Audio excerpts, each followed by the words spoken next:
Yeah, what up? It's me, your boy. I got it. It takes a second.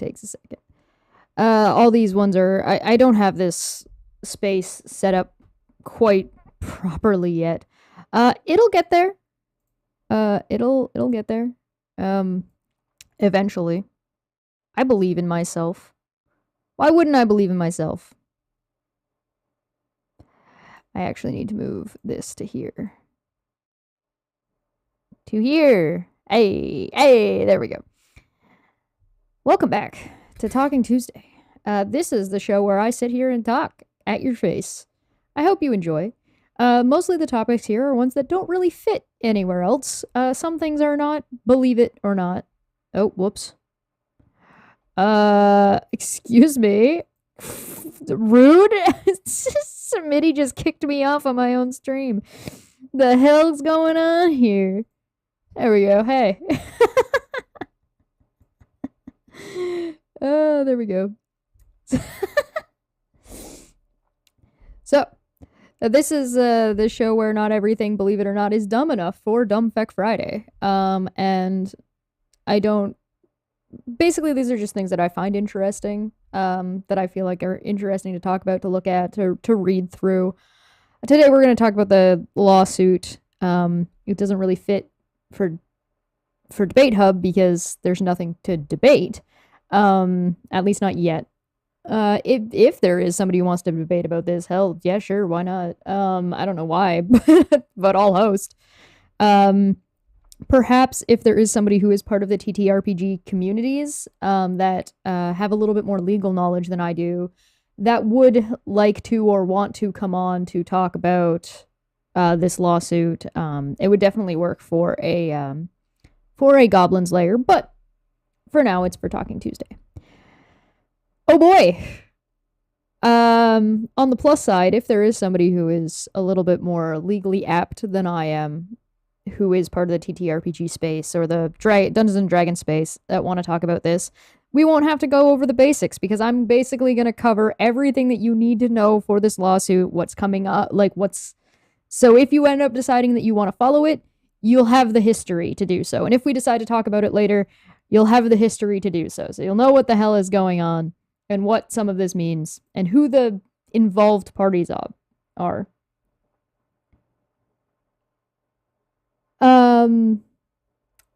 Also, I watched the Nintendo Direct today. And there's some interesting stuff, and there's definitely stuff that I would be interested in talking about. I was thinking about, because as I was watching, I was like, oh, I can do like some brief, like what it said. But I think that based on the votes, it might be better to wait till next Tuesday. I mean, the votes are covering like, yeah, I should do it. Some are like next Tuesday. Tell you what, I'll do a quick brief, and then we'll talk about it more next week. So that'll be a nice, like, in-between for everybody. So, really, really, really quick. New Fire Emblem game. Looks like it's going to be new characters that are brought to bond with older characters. So that's kind of an interesting concept. It Takes Two, which is the parenting game where you turn into, you're somebody kid's parents and you turn into two little dolls and fix your relationship. That's going to be on the Switch. New Fatal Frame game. Pretty cool. I guess this one's been out for a little while, so we're just getting into the West now. Fatal Frame is a horror game where you take pictures of the ghost. Xenoblade Chronicles, you're getting a new mech hero for anybody who likes Xenoblade. We're getting a SpongeBob game where SpongeBob and Patrick destroyed the universe. And so it's kind of a Banjo-Kazooie-esque, go to different worlds, solve puzzles and adventures. So it's kind of interesting, I guess. Fist of the North Star boxing game. Boxing fitness, but it's Fist of the North Star, so okay, sure, why the fuck not? There's a game called Tunic where you get to play as a tiny fox, and it's an adventure game. It kind of comes off as like a Link Between Worlds kind of game to me. At least that's what it looked like, so that'll be cute. There is a we're getting front mission remakes, which is a battle tank tactical mech game. Story of Season, which is a farming. We got a lot of farming games. We're getting Story of Seasons. We're getting Fae Farm. There is going to be a new Rune Factory, which is pretty cool. I haven't seen a new Rune Factory in a while. Various Day Life, which is Final Fantasy, but but Harvest Moon. Um, and then Harvestella, which seems to be a farming game, but also an action JRPG. So, yo guys, I heard you like farming, so we made you a bunch of farming games. Um, there is going to be Splatoon Splatfest coming up, Octopath Traveler 2. So if you enjoyed Octopath, more of that.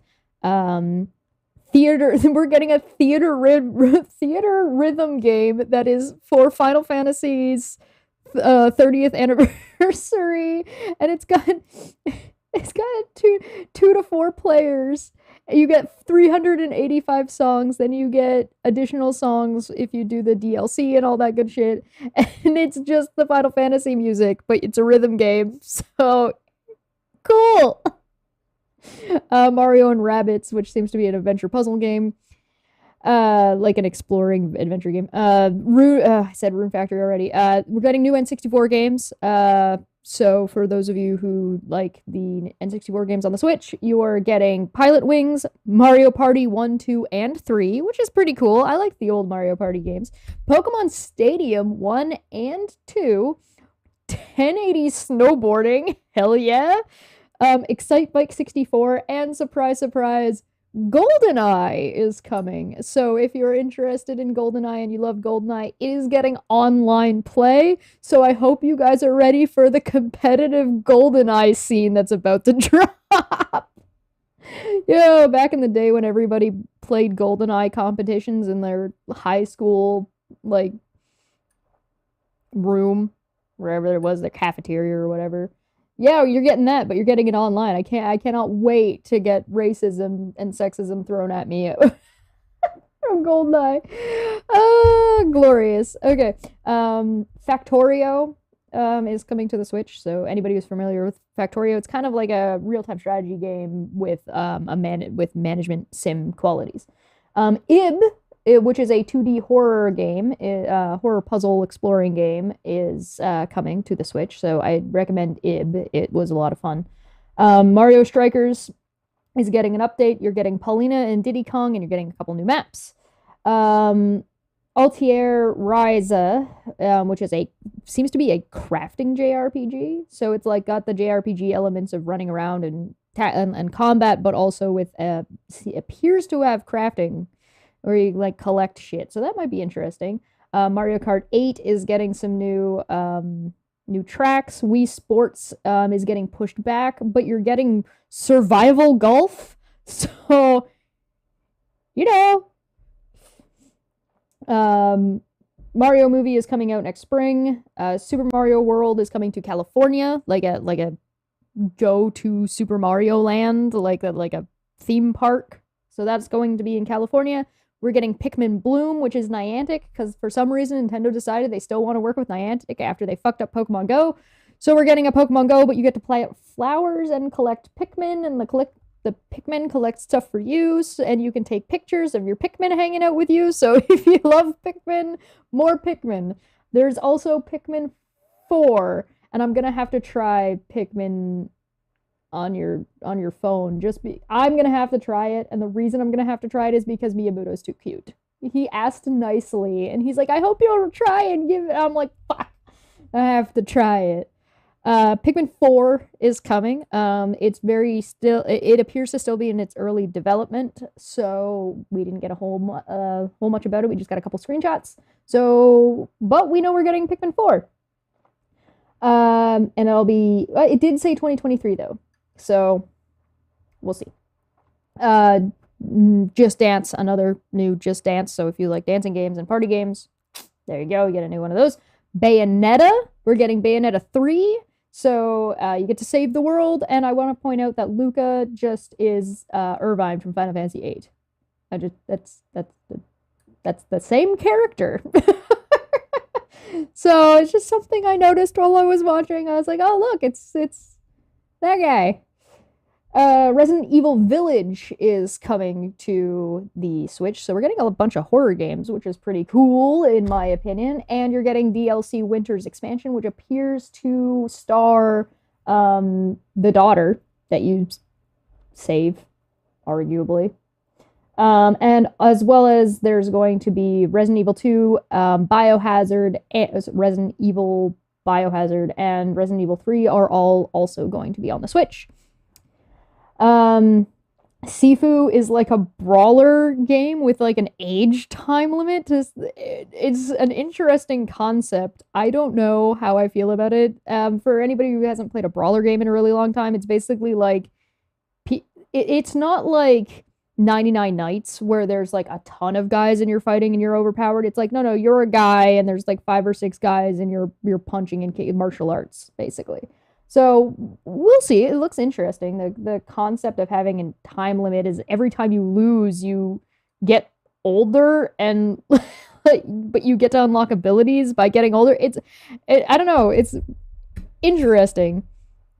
Crisis Core, with all the Final Fantasy stuff coming out, we're getting Crisis Core, a remaster of it for Final Fantasy VII, which is, playing as Zack and be friends with Sephiroth and Cloud and all that fun stuff. It's getting remastered. It's got a combat update and some of the music has been updated, so should be interesting.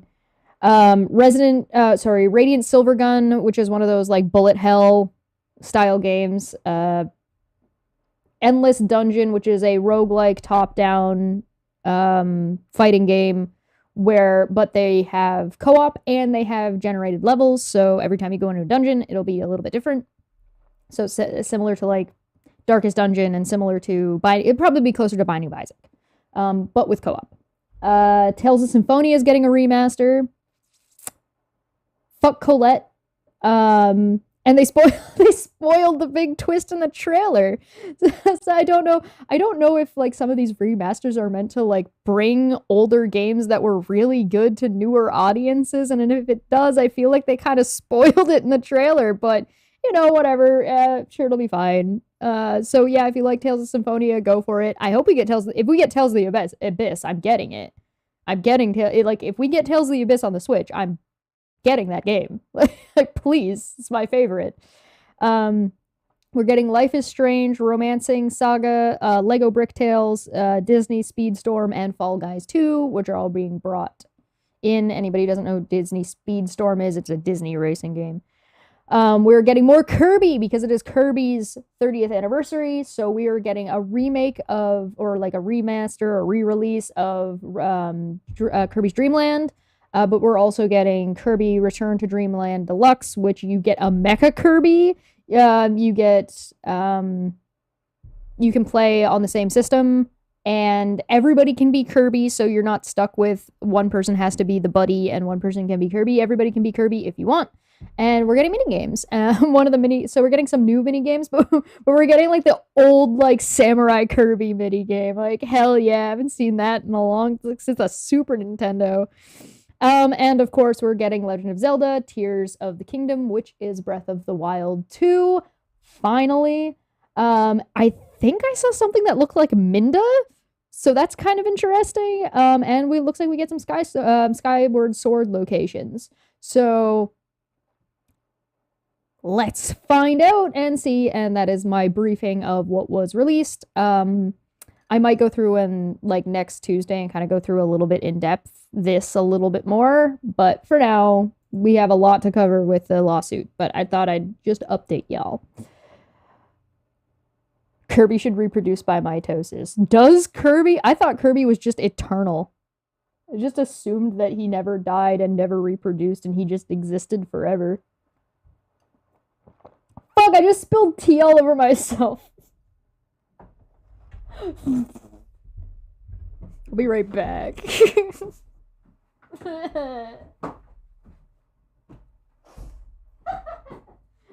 I'm a mess. I'm falling apart, man.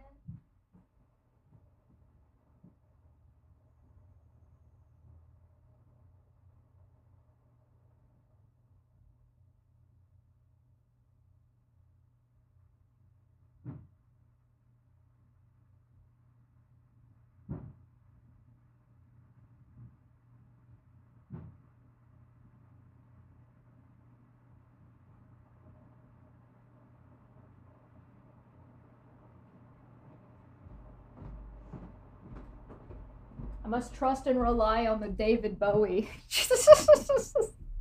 Fucking whoops. All right.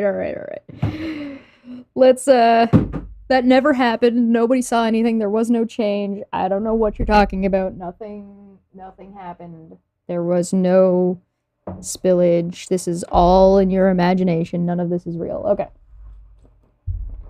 Yeah, we're finally getting Breath of the Wild too. Okay.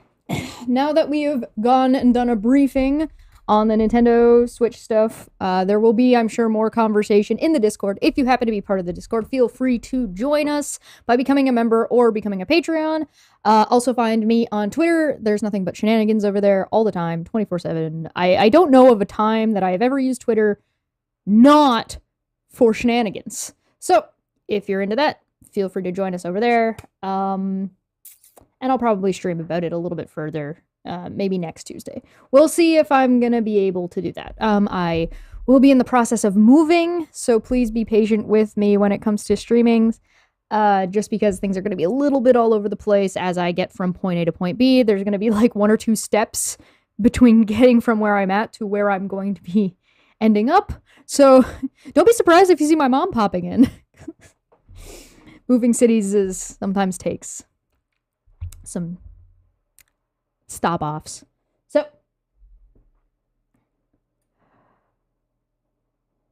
problem with social media is Chesh can't fully express herself with hand talking. I do a lot of hand talking. This is true. Am I finally moving in with Manya? Wouldn't you like to know?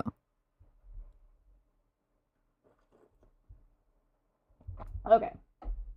Let's get into this freaking lawsuit. Yay. More lawsuits. I would like to point out that Hawkskull dropped this on my head.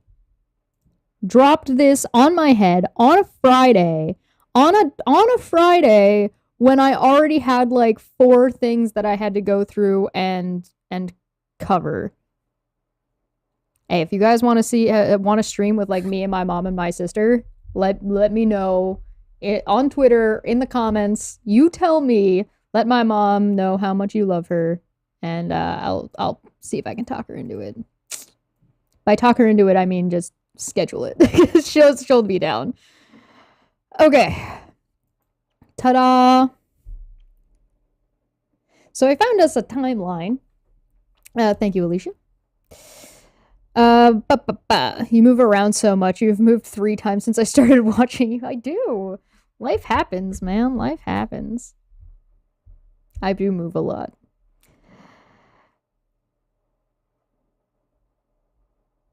So this is like a brief timeline. It's basically point formed.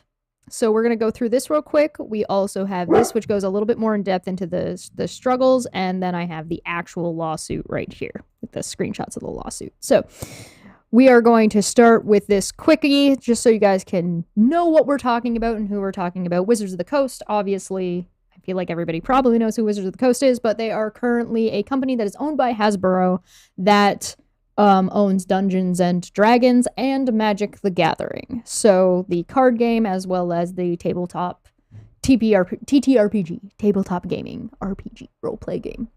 All right. What is TSR?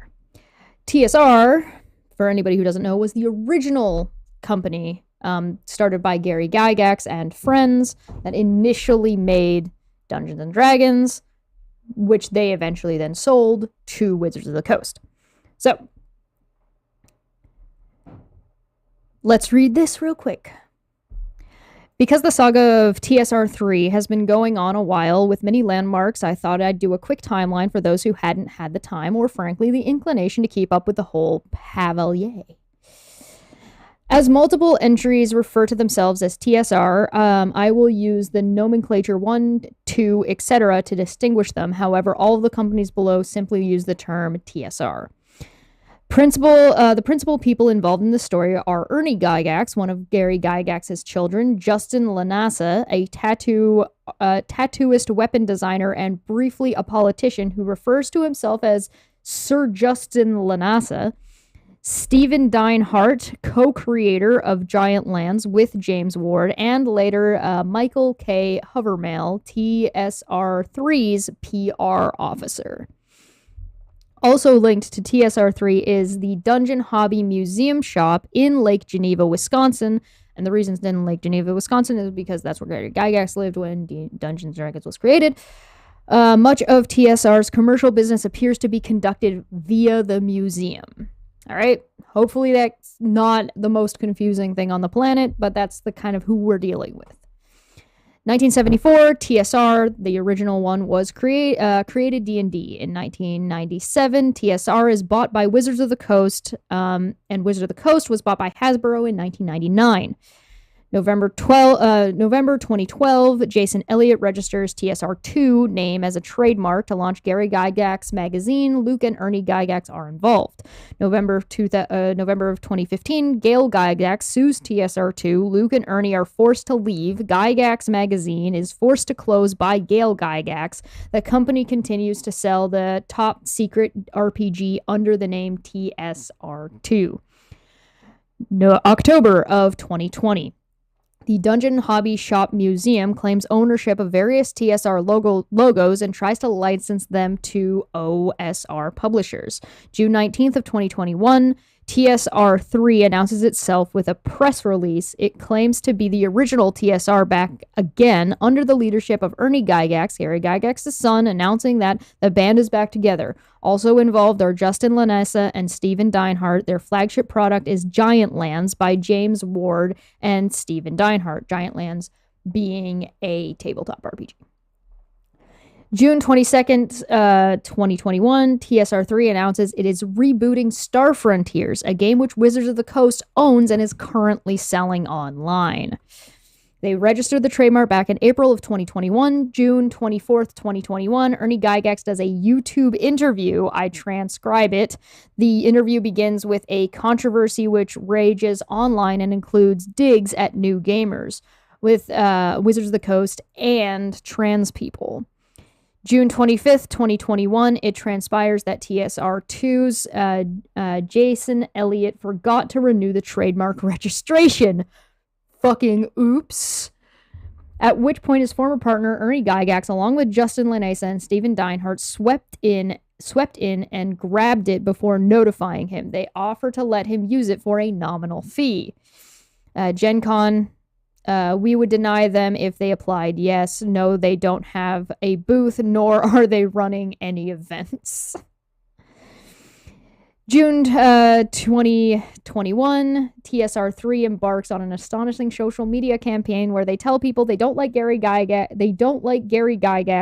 not to play D&D, call a trans person on Twitter disgusting, thank the woke because sales are up, insult Luke Gygax, and more. They also block or insult those who question them on Twitter. Brilliant PR decision, as most of us are probably aware who have seen stuff like this before. Late June 2021, various companies distanced themselves from TSR, including Gen Con, TSR2, who rebranded themselves as Solarian Games, Gamma, and various individuals such as Luke Gygax, Tim Kazak, Jeff D., and more. TSR3 responds to being banned from Gen Con by claiming they created the convention. If you don't like Gary Gygax, you probably shouldn't play D&D, but we hear Milton Bradley was a really good guy. You might like his Vice versus Virtue games. Stop making stuff up, Luke. You were never part of TSR. Just say we are at TSR. Think trans people are women, trans men are men, and trans lives matter. Stop trying to dodge the question. You are disgusting. Yikes. June 30th. 2021, TSR3 blames the widespread pushback it's getting on with Wizards of the Coast. I'm so used to saying without a crystal ball, seeing that giant W that I don't know if you've caught me so far, but I've stumbled on this. Wizards of the Coast accusing it of mounting a coordinated assault on them. In the same tweet, they claim they created the TTRPG business. Ernie Gygax and Steven Deinhardt then deactivate their Twitter accounts. Months later, it transpires that this is the date they received a C&D, cease and desist, from Wizards of the Coast regarding the use of their IP. There's a coordinated assault across various channels being mounted upon me, my company, our products, and our staff by @Wizards, that's the Wizards of the Coast Twitter handle. I need your help to stop it before someone gets hurt. Oh, okay. This is Deinhardt. Little check mark. I need your help to stop it before someone gets hurt. We created this business. We are TSR. Please support us at TSR Hobbies. You can see June 30th there. July 2nd, 2021, TSR3's Twitter account claims now to be run by a new public relations officer called Michael. PR. It matters. July 6, 2021, TSR3's Michael has not been heard of since he announced himself, prompting widespread online search for him. July 7th, 2021, TSR rebrands the website Wonderfiled as Steven Deinhardt publicly blocks Wizards of the Coast and Hasbro on Twitter and announces he's breaking up with them because of politics. Fucking okay.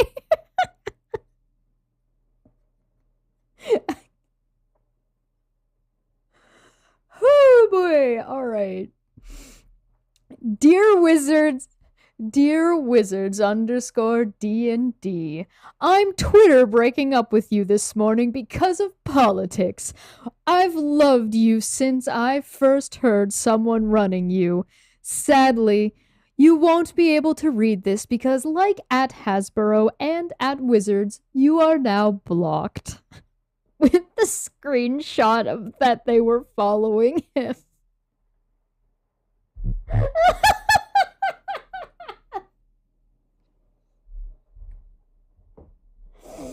He threw his ring into the sea. Yeah, you're right. Amazing. Absolutely amazing. It's so dramatic. Oh my god. Oh, Lord.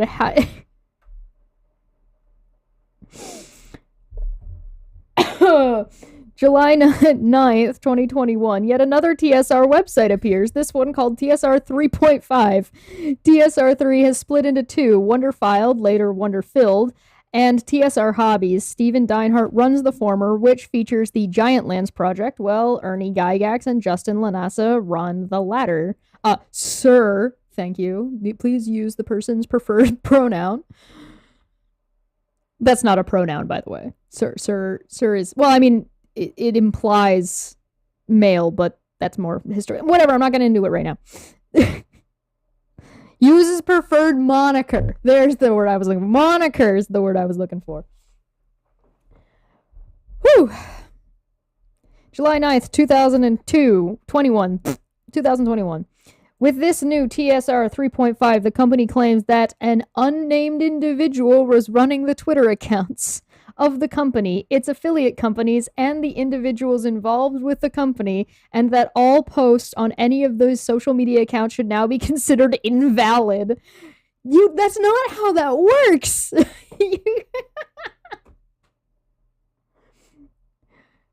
Hi, I would like to reach out my hand and offer my services. If you would like me to save your public relations once you're done with your lawsuit, or even during your lawsuit, as long as you pay me a full-time wage, I will run your Twitters for you. Yeah, an honorific. That would work. Thank you, Smitty. Yes. July 26, 2021, TSR 3.5 announces TSR Con, a convention. Ooh, goody. To be held on the July 4th weekend in the Horticultural Hall at Lake Geneva, Wisconsin. The name location as Gen Con launched in... Oh, that's supposed to be the same location that Gen Con launched in 1968. TSR announces that TSR Con will always be here. It never takes place there. Narrator. I like the narrator inserting here. This is well written. September 17th, 2021. TSR3 Michael K. Hovermail shows up here on EN World, October 14th, 2021. Michael Havermill announces that their Star Frontiers game became available and then sold out before they could announce it. Nobody can find anybody who bought this product. November 15th, 2021, Lanasa calls EN World a very big company and publicly accuses me of making all of this up. I publicly asked TSR representative Michael K. Havermill 3 times what I've allegedly made up, but get no reply. Let's take a look at this real quick.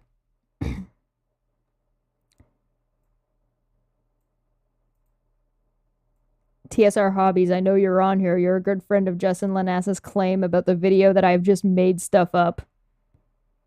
Here's this. No, I can't watch it.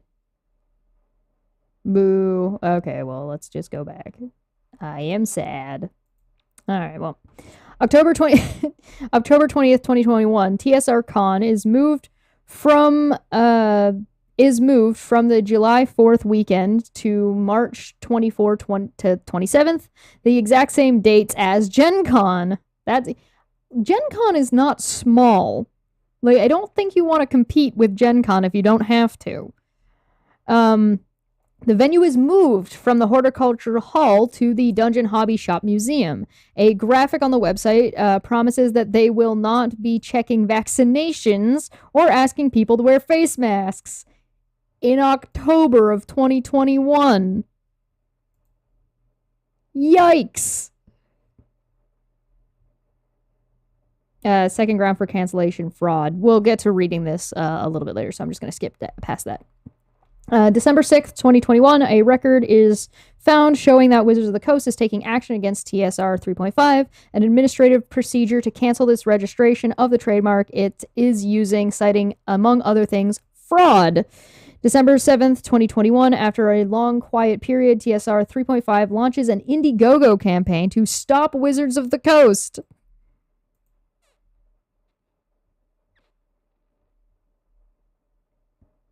I'm just going to briefly scan this so you guys can take a look if you would like. Cute dog. It files for a court declaration of its own ownership of the TSR trademark. The crowdfunding campaign will go to fight the legal battle, with any leftover being donated to the Gygax Memorial Fund. Why are there so many people that do GoFundMes for fucking business legal shit? Fuck. Justin Lanasa, press release 12/11/2021, withdraw of suit. TSR plans on refiling the declaration judgment of ownership in Washington state and also carrying on its actions to have Wizards of the Coast remove or change its legacy disclaimer. Whatever rumor you have been reading, disregard.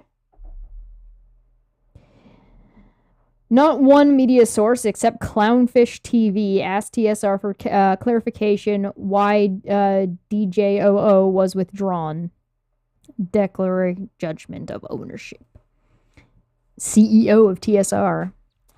December 11th, 2021, the president of the Gygax Memorial Fund publicly declares that they were never consulted and refuse any donation from TSR's crowdfunding campaign. TSR quietly removes the reference to the GoFundMe from the Indiegogo page. December 29th, 2021, TSR 3.5 refiles its lawsuit, this time in the correct jurisdiction. Lanasa and TSR ask for trial by jury. Campaign update, support TSR Wizards of the Coast. Update 12/12/21. The evil DM also asked TSR for clarification to this Indiegogo. The DHSM is selling items on this Indiegogo whereby all profits will go to the legal battles of TSR. When over that means when TSR says the battle is over, all leftover funds, when TSR says so, all leftover funds will go back to the DHSM to build a boatifical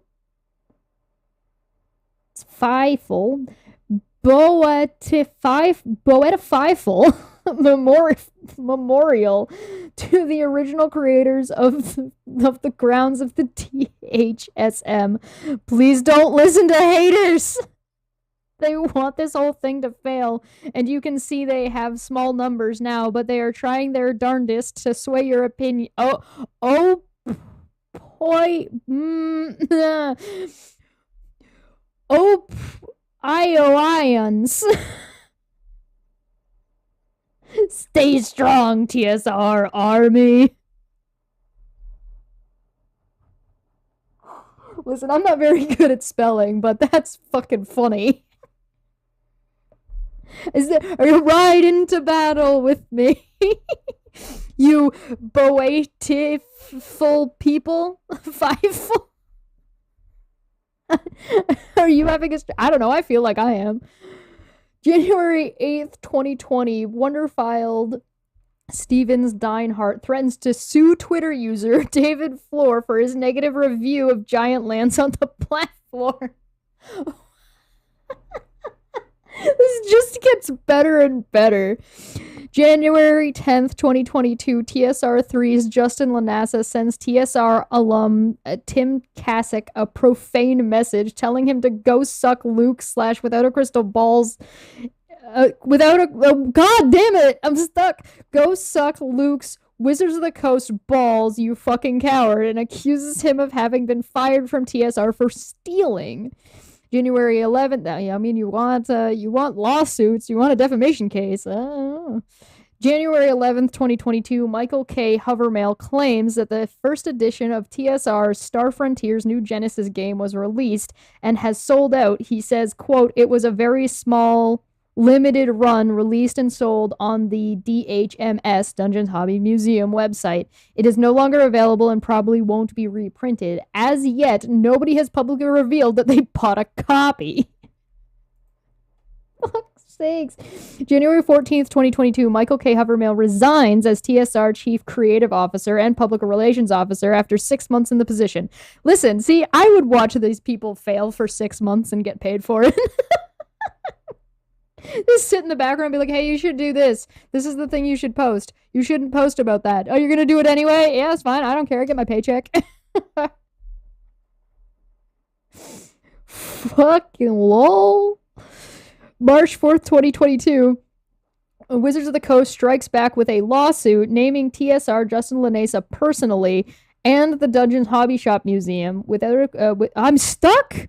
Wizards of the Coast seeks a judgment that TSR hand over all domains, take down all websites, pay treble damages and costs. Treble damages are like triple money.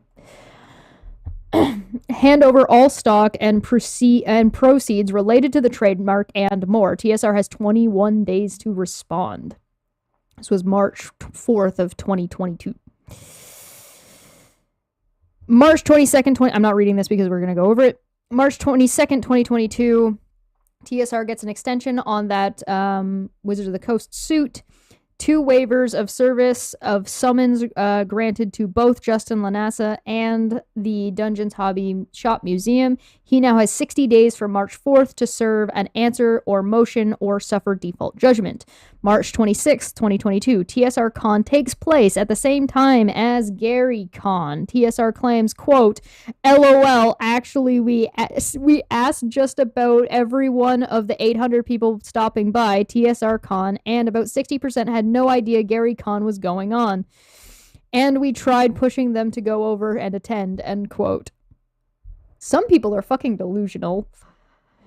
March 28th, 2022, TSR3 posts images of rebound copies of AD&D first edition books. It is selling for $650 each.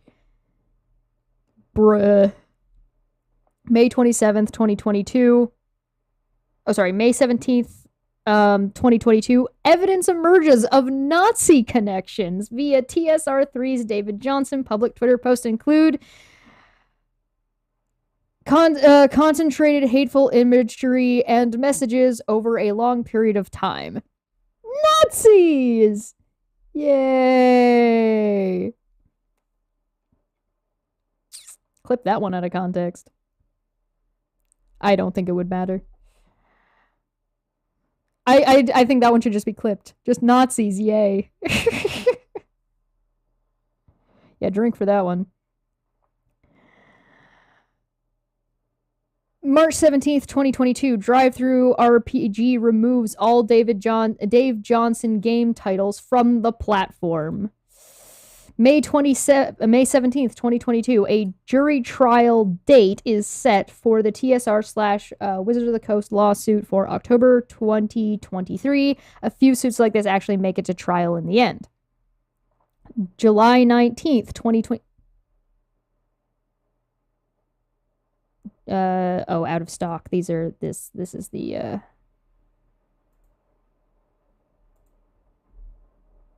this is them being out of stock for $39.99.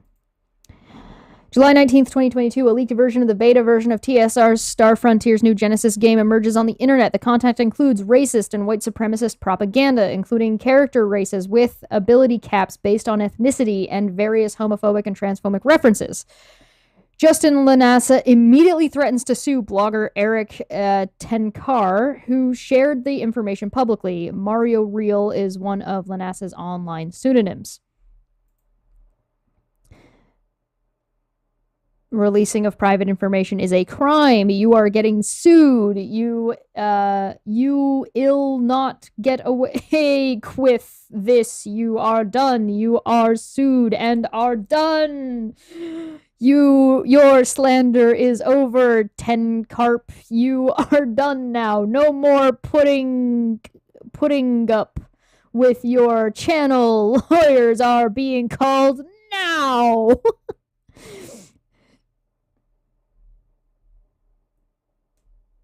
Justin suing me means discovery. That simply helps my criminal case. Can we expedite this? Bruh, can you come talk to me? I don't talk to this guy. That's fucking hilarious. Eric, maybe we can have a chat. No pudding up.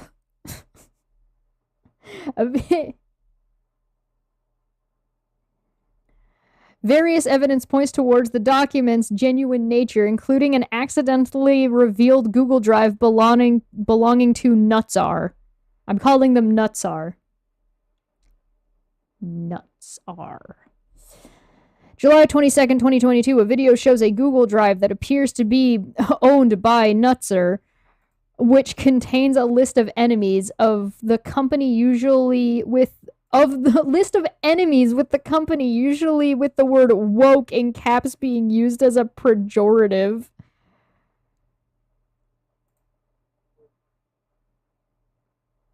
Nah, I'm not going to look at the Google Drive. I don't care that much.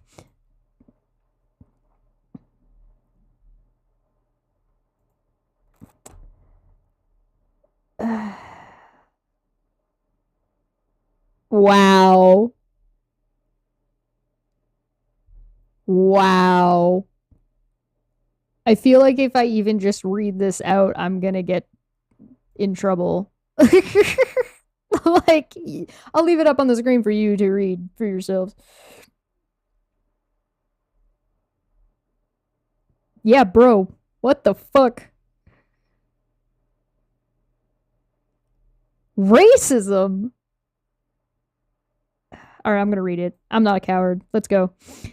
Negro, subrace Ulfar, humanoid class, tall, thick-bodied, dark-skinned, even purple dark, brown-eyed race with large strength, average intelligence. All attributes are in the +10 range except intelligence, which its maximum is a +9, meaning that you wouldn't be able to go above it even if you had items that, or whatever that gave you that. Or you wanted to put your points there, you don't get to it. They have a maximum cap that is below everything else. Nordic, Ulfar, humanoid class, tall, blonde, blue-eyed race with exceptional attributes and powers. All attributes are in the +13 range. What the fuck? So if anybody was questioning about whether or not these people are racist and whether or not their game was actually racist and whether or not they have issues, there you go, fuckheads. Jesus Christ. August 30th, 2022, Wizard Tower Games announces they have received a subpoena from Wizards of the Coast regarding TSR and Justin Lanesa, former NuTSR employee. Yeah, this is why I'm calling them NuTSR from now on. Billy! It's good to see you, Billy. I mean, Justin Lanasa might be a fun person for you guys to keep an eye on over on Drunken Peasants. Justin Lanasa sends out customer data, including, Michael K. Hovermail confirms that he has also received a subpoena. September 5th, 2022, Justin Lanasa sends out customer data, including addresses and credit card numbers. Yay! Lanasa responds by publicly claiming the evidence is photoshopped and slandering those who revealed it as liars. September 8th, 2022, Wizards of the Coast files an injunction to prevent Lanasa or his companies from publishing, distributing, or otherwise making available Star Frontier's New Genesis or any iteration of the game using the marks. Thank you for posting this. Russ, your dog is adorable. If you ever want to have a conversation with me, feel free to come on by. So this one goes into a little bit more detail, but I think we've probably covered most of it enough that we can probably move on to the lawsuit itself. So Wizards has filed an injunction against NuTSR to stop them from releasing blatantly racist and transphobic and despicable content using trademarks that belong to Wizards of the Coast. Fuck! Capital W is messing with my brain.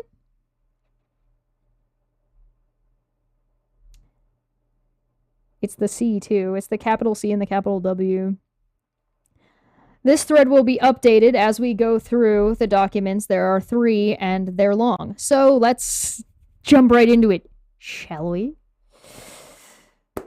United States District Court, Western District of Washington at Seattle. TSR LLC plaintiff versus Wizards of the Coast defendant. And Wizards of the Coast counter plaintiff versus TSR LLC, Justin Lanasa, and Dungeons Hobby Shop Museum LLC counterclaim defendants. Wizards of the this is number 2:21 CV01705 SKV if anybody wants to go find it. Wizards of the Coast, LLC, motion for a preliminary injunction noted for consideration September 30th, 2022. Oral argument requested. Declaration of Lauren Rainwater in support of the Wizards of the Coast, LLC's motion for a preliminary injunction. I, Lauren Rainwater, declare as follows. I am a partner at Davis Wright Termaine LLP and counsel for Wizards of the Coast LLC in this litigation. The declaration is made in support of the motion for preliminary injunction. I am over the age of 18 and competent to make this declaration, and I do so on the basis of personal knowledge. Declaration of Elizabeth M. Schwan, sorry, I don't know how to pronounce your last name. I apologize. I am stupid. I, Elizabeth, declare as follows. I am employed by Wizards of the Coast, LLC, Wizards, since 1995. My current role is Director of Publishing and Licensing, Dungeons & Dragons, where I am responsible for managing the Dungeons & Dragons brand through the publication of new products and the licensing of previous releases. I have personal knowledge of the facts in this declaration, or I have acquired the knowledge through my review of records kept in the regular... Introduction. Plaintiff/counterplaintiff defendants to be released Star Frontier's New Genesis game contains despicable content, including blatantly racist and transphobic content. Counterclaim defendants have distributed copies of its game for playtesting, and Dungeons Hobby Shop Museum's website has a listing of the game for sale, albeit with an out-of-stock description. Wizards of the Coast LLC, Wizards, moves to enjoin publication or any further distribution of the Star Frontiers New Genesis game because it uses trademarks belonging to Wizards, including Star Frontiers and TSR. Wizards would be irreparably harmed by the publication and distribution of the game using its trademarks because consumers may mistakenly associate Wizards with the reprehensible content of the game, damaging its reputation and goodwill and undermining its efforts to foster a culture that embraces diversity around its games. The court should enter an order enjoining counterclaim defendants from any further publication or distribution of the Star Frontiers Genesis game or any other products using the Wizards marks. Wizard of the Coast LLC. Oh, we already talked about that. Factual background. Wizards acquired TSR Inc. and all of its intellectual property, including the marks. Wizards is a publisher of renowned fantasy games, including tabletop role-play games, RPGs, complete number one, blah, blah, blah, blah, blah. That's referencing. In 1997, Wizards purchased TSR Inc. in the company that created, published, and distributed Dungeons & Dragons, the original tabletop role-playing game that has been enjoyed by millions of players since 1974. Declaration of Liz, TSR Inc., that's what we just looked at. TSR Inc. owned the rights to and produced, advertised, and sold other products, including a line of games called Star Frontiers. As per the declaration, answer and counterclaim, docket number 11 at 6. Paragraph 10. So these are just referencing the previous or the other filings that they've put forward. When Wizard acquired TSR Inc., it acquired all of TSR Inc.'s intellectual property, including trademarks in TSR and Star Frontiers.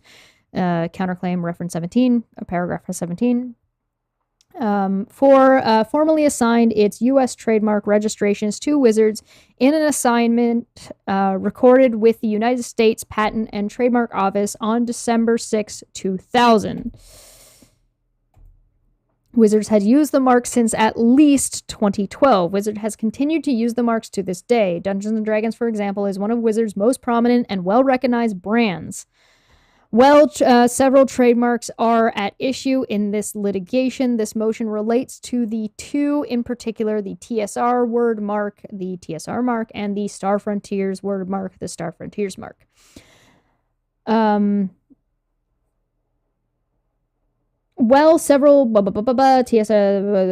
TSR mark and the Star Frontiers mark are collectively referred to as the marks.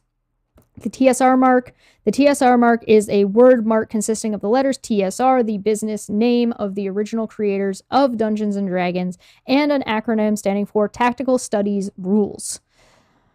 Since acquiring TSR Inc., Wizards continued to use TSR mark originally created by its predecessor in Interest ID. In particular, Wizard has licensed the TSR mark and related Dungeons & Dragons intellectual property to One Bookshelf Inc., which sells older editions of Dungeons & Dragons products bearing the TSR mark.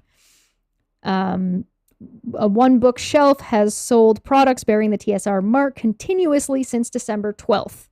Since December 2012. So the reason this is important is that if they weren't using it anymore, there's a chance they could argue that it's fallen out of use. And it's the same reason why Sony kept wanting to make Spider-Man movies, so they wouldn't lose the rights to keep making Spider-Man movies. The Star Frontiers mark, likewise, Wizards license and trademark Star Frontiers to One Bookshelf, which has continuously sold products bearing the Star Frontiers mark since December of 2012. One Bookshelf has also sold thousands of products bearing the Star Frontiers mark. Lanasa founds TSR LLC in 2020 and registers Wizards marks. The litigation follows. In 2020, counterclaim defendant Justin Lanasa founded and registered a company he named TSR LLC, first in Wisconsin, then in North Carolina. Counterclaim paragraph 26. Again, just referencing other filings. He also created counterclaim defendant Dungeon Hobby Shop Museum LLC. Together, the counterclaim defendants claim ownership of the prior TSR Inc.'s intellectual property, IP, that Wizards continues to use, including through its license, One Bookshelf, that's referencing the claimants. So this is press told social media to agree New Star Frontier Genesis is racist and bigoted. Shocking. Star Frontier's new Genesis core rules, gender male and female. Justin, should we make a trans type race? Maybe trans bots, let me know, can add. Signed, D. Playtest included a comment of should we make a trans type race. Gaming media has covered the playtest release in detail, which is to be expected given the content of the game. The press and social media agree Star Frontier's new Genesis is racist and bigoted.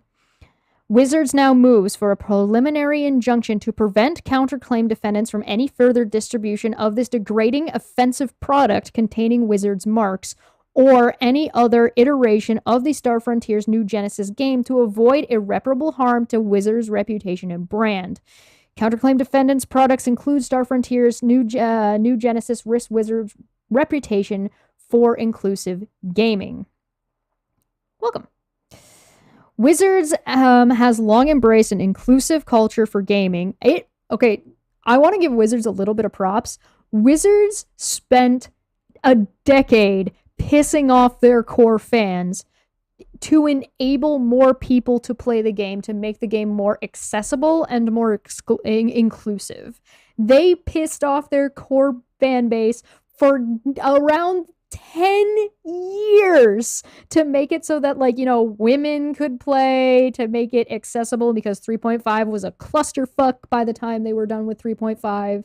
4th edition was incredibly simplified, and it was simplified to allow easy access for more people to get into the game and make it easier to play, and the core fan base of 3.5 was pissed.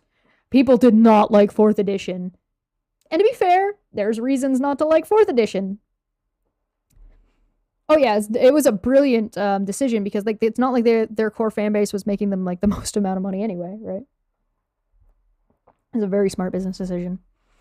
It was ballsy though. They did run risk in doing so. It wasn't like it was a guarantee to make that kind of a decision. So, moving on. Wizards has long embraced an inclusive culture for gaming, including for its Dungeons & Dragons products. All players are welcome in Wizards games. In recent years, Wizards has redoubled its commitment to diversity and inclusion. For example, Wizards is updating its description of people when reprinted older Dungeons & Dragons products to remove racially insensitive material. It's increasingly using sensitivity readers and diversity experts in its creative process to ensure that its storytelling reflects its values. New products no longer include cultural traits like language and acknowledge a range of physical characteristics. A good example of this is the Hadozee. They got a lot of pushback for the Hadozee for a good reason, and they're fixing it. So, this is not just platitude. Counterclaim defendants' products, including Star Frontier's risk with, we just read that. 4 character races. Ability scores. Wizards has worked hard to inform its customers of these efforts because it wants people to know what it stands for. For instance, in June of 2022, Wizard published a post on its website detailing some of the efforts to ensure its D&D products reflect its values around diversity. When Wizards publishes new books, it alerts players to changes it made to better foster inclusive gaming. As recently as this month, Wizards released a statement recognizing problematic content within its newest campaign containing content adapted from a 1982 version of the game, confirming Wizards' commitment to diversity and to publishing inclusive products. If you want to have racism in your game, keep it at your table. It would probably be not a wise decision if you are publishing you're presenting and streaming your game to the public. Sorry. It's all a matter of tone. Right? You can have it, you can do it, but you need to do it right. And if you're not sensitive and we live in a society, sorry, what you do at your home table is your home table as long as everybody is consenting. What you put out in the public is up for public scrutiny. I'll put it that way. Makes sense? Everybody on the same page? Wizards of the Crystal Ball! All right, Al, remind me about that later. I'll make sure to put Wizards of the Crystal Ball in my campaign setting. There'll be a sect of wizards that are wizards. They're all like a sect of divination wizards, and they Wizards of the Crystal Ball. Don't let me forget.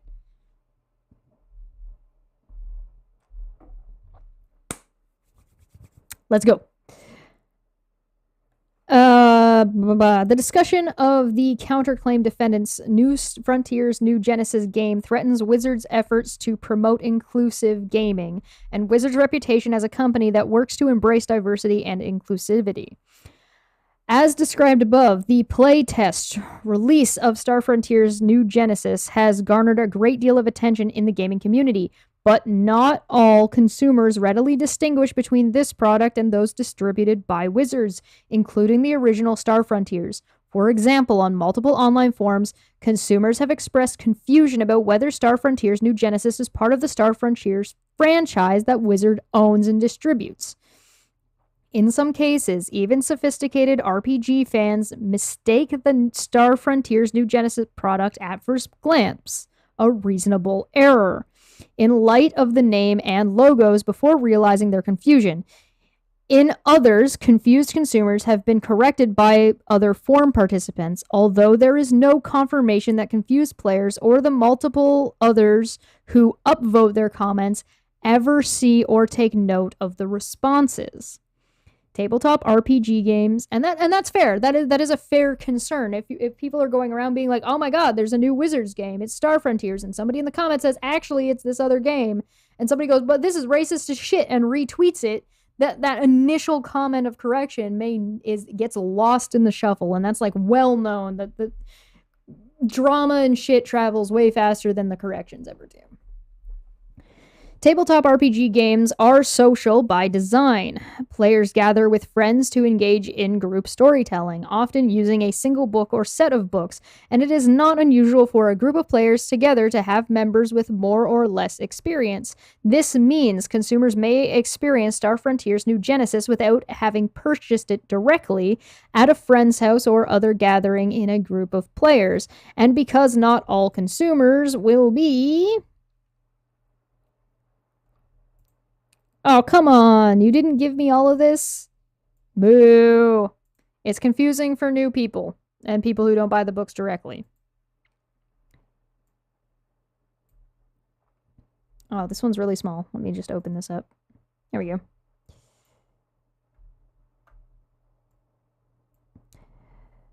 Confusion of the intendant selecting the allegedly infringing marks and likelihood of product expansion. The factors should be considered together to determine, under the totality of the circumstance, whether a likelihood of confusion exists and are neither exhaustive nor dispositive.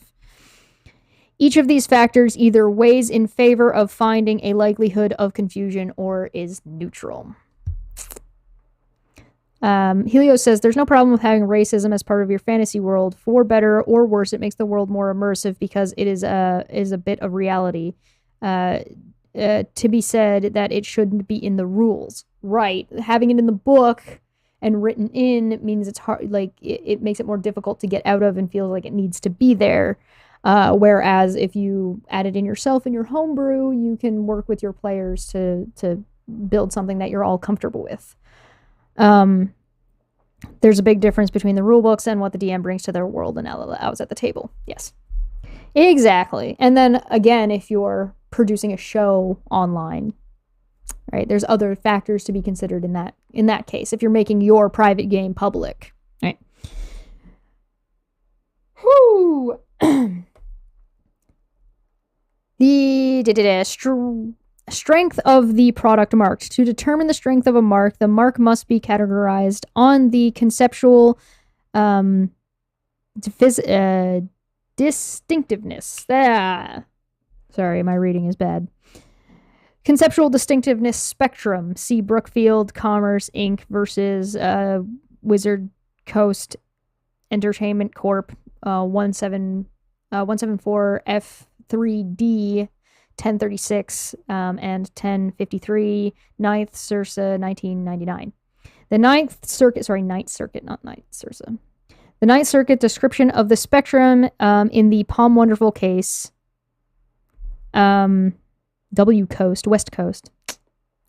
On the spectrum, the most distinctive marks, i.e. arbitrary and fanciful marks, receive the most trademark protection, whereas the least distinctive marks, i.e. generic marks, receive no trademark protection. Suggestive and descriptive marks lie between these two extremes, with suggestive marks being entitled to greater protection than descriptive marks. Unlike descriptive marks, which define qualities or characteristics of a product in a straightforward way, suggestive marks convey impressions of goods that require the consumer to use imagination or any type of multi-stage reasoning to understand the mark's significance. The TSR and Star Founders trademarks are arbitrary or fanciful. Neither mark is a recognized term or phrase, and neither mark on its own describes the game's RPG, Survivor Mafia Inc. versus Survivor Prods. Fanciful marks have no commonly known connotation to the product at hand.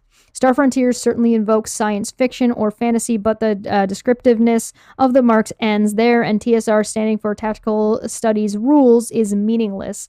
At minimum, Wizards marks are suggestive because they include the product or company name, even if the customer must use his or her imagination to determine exactly what the company does. With Wizards marks, an example is finding a shield with biohazard symbol and company's name to be suggestive of the factor to favor a likelihood of confusion. Wizards marks are also strong due to their significant recognition in the marketplace. Wizards products with these marks are sold nationally, continually since at least 2012. And generally since the 1980s, for some time by the original TSR Inc. And Wizards invests in sales and marketing of these products. For instance, earlier this year, Wizards' parent company Hasbro Inc. acquired D&D Beyond to further expand its RPG offerings. Long-standing use of national sales and marketing efforts sufficient to render Ellipses' mark commercially strong. This factor weighs in favor of a likelihood of confusion. Proximity. This is basically Wizards laying out their argument as to why this is going to affect their trademark and why it affects them directly.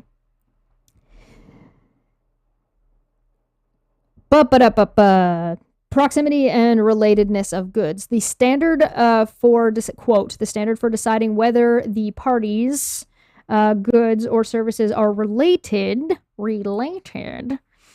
is whether customers are likely to associate the two product lines, end quote. So basically, like, if you have something that is somebody's selling soap and somebody's selling detergent, that might be too close together, like body soap versus clothing soap. That might be too close. But if somebody's selling a car and somebody's selling waffles, there's not really room for confusion. Counterclaim defendants and Wizards both use the marks to sell RPGs. Counterclaim defendants could hardly dispute the proximity of their products when they even advertise Star Frontier New Genesis as a return of a science fiction classic, with the classic being Wizards products. The goods are in the same market and target the same consumers. This factor weighs in favor of finding a likelihood of confusion. Type of goods and degree of customer care. Although many RPGs have a loyal fan base of players who are deeply engaged, they also attract new players every day. RPGs are sold by design, and longtime players... RPGs are social by design, and longtime players often invite friends to join them, introducing RPGs to new players. Many consumers, even those who are familiar with Wizards products, will be unable to identify at first glance that Star Frontier's New Genesis is not Wizards games. Or is not a Wizards game. And these are not expensive products likely to endanger significant... And these are not... these are not expensive products likely to endanger significant customer care. Pooh.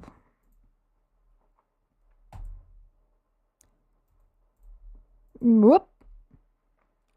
Defendants advertise Star Frontier's new Genesis for $49.99. Wizards sells its Star Frontier products at approximately $10.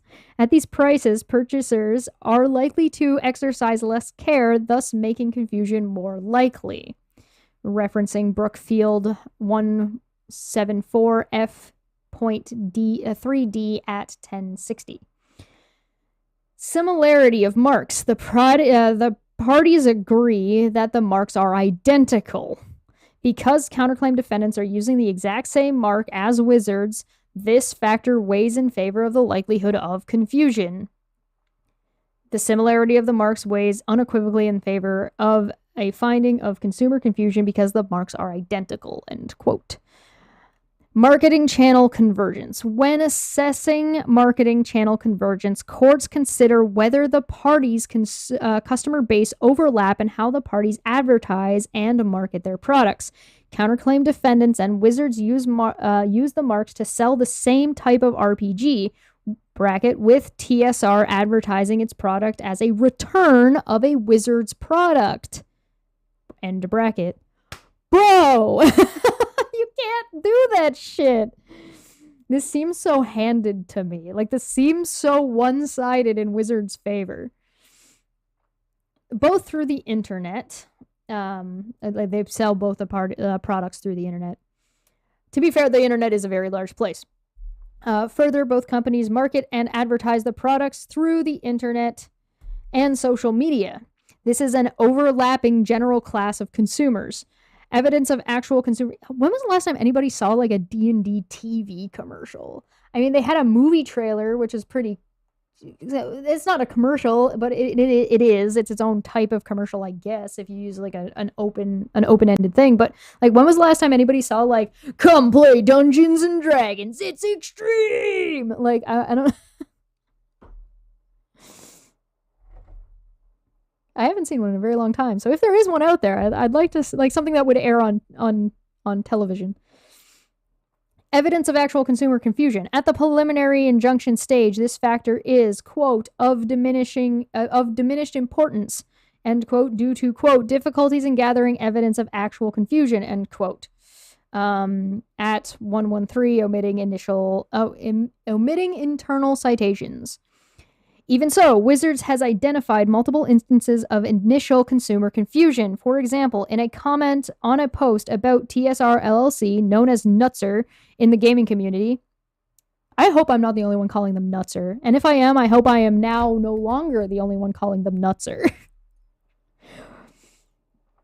For example, a consumer obviously deeply familiar with the Wizards products described his own confusion with the counterclaim defendant's products and website, and how he thought it was about original TSR.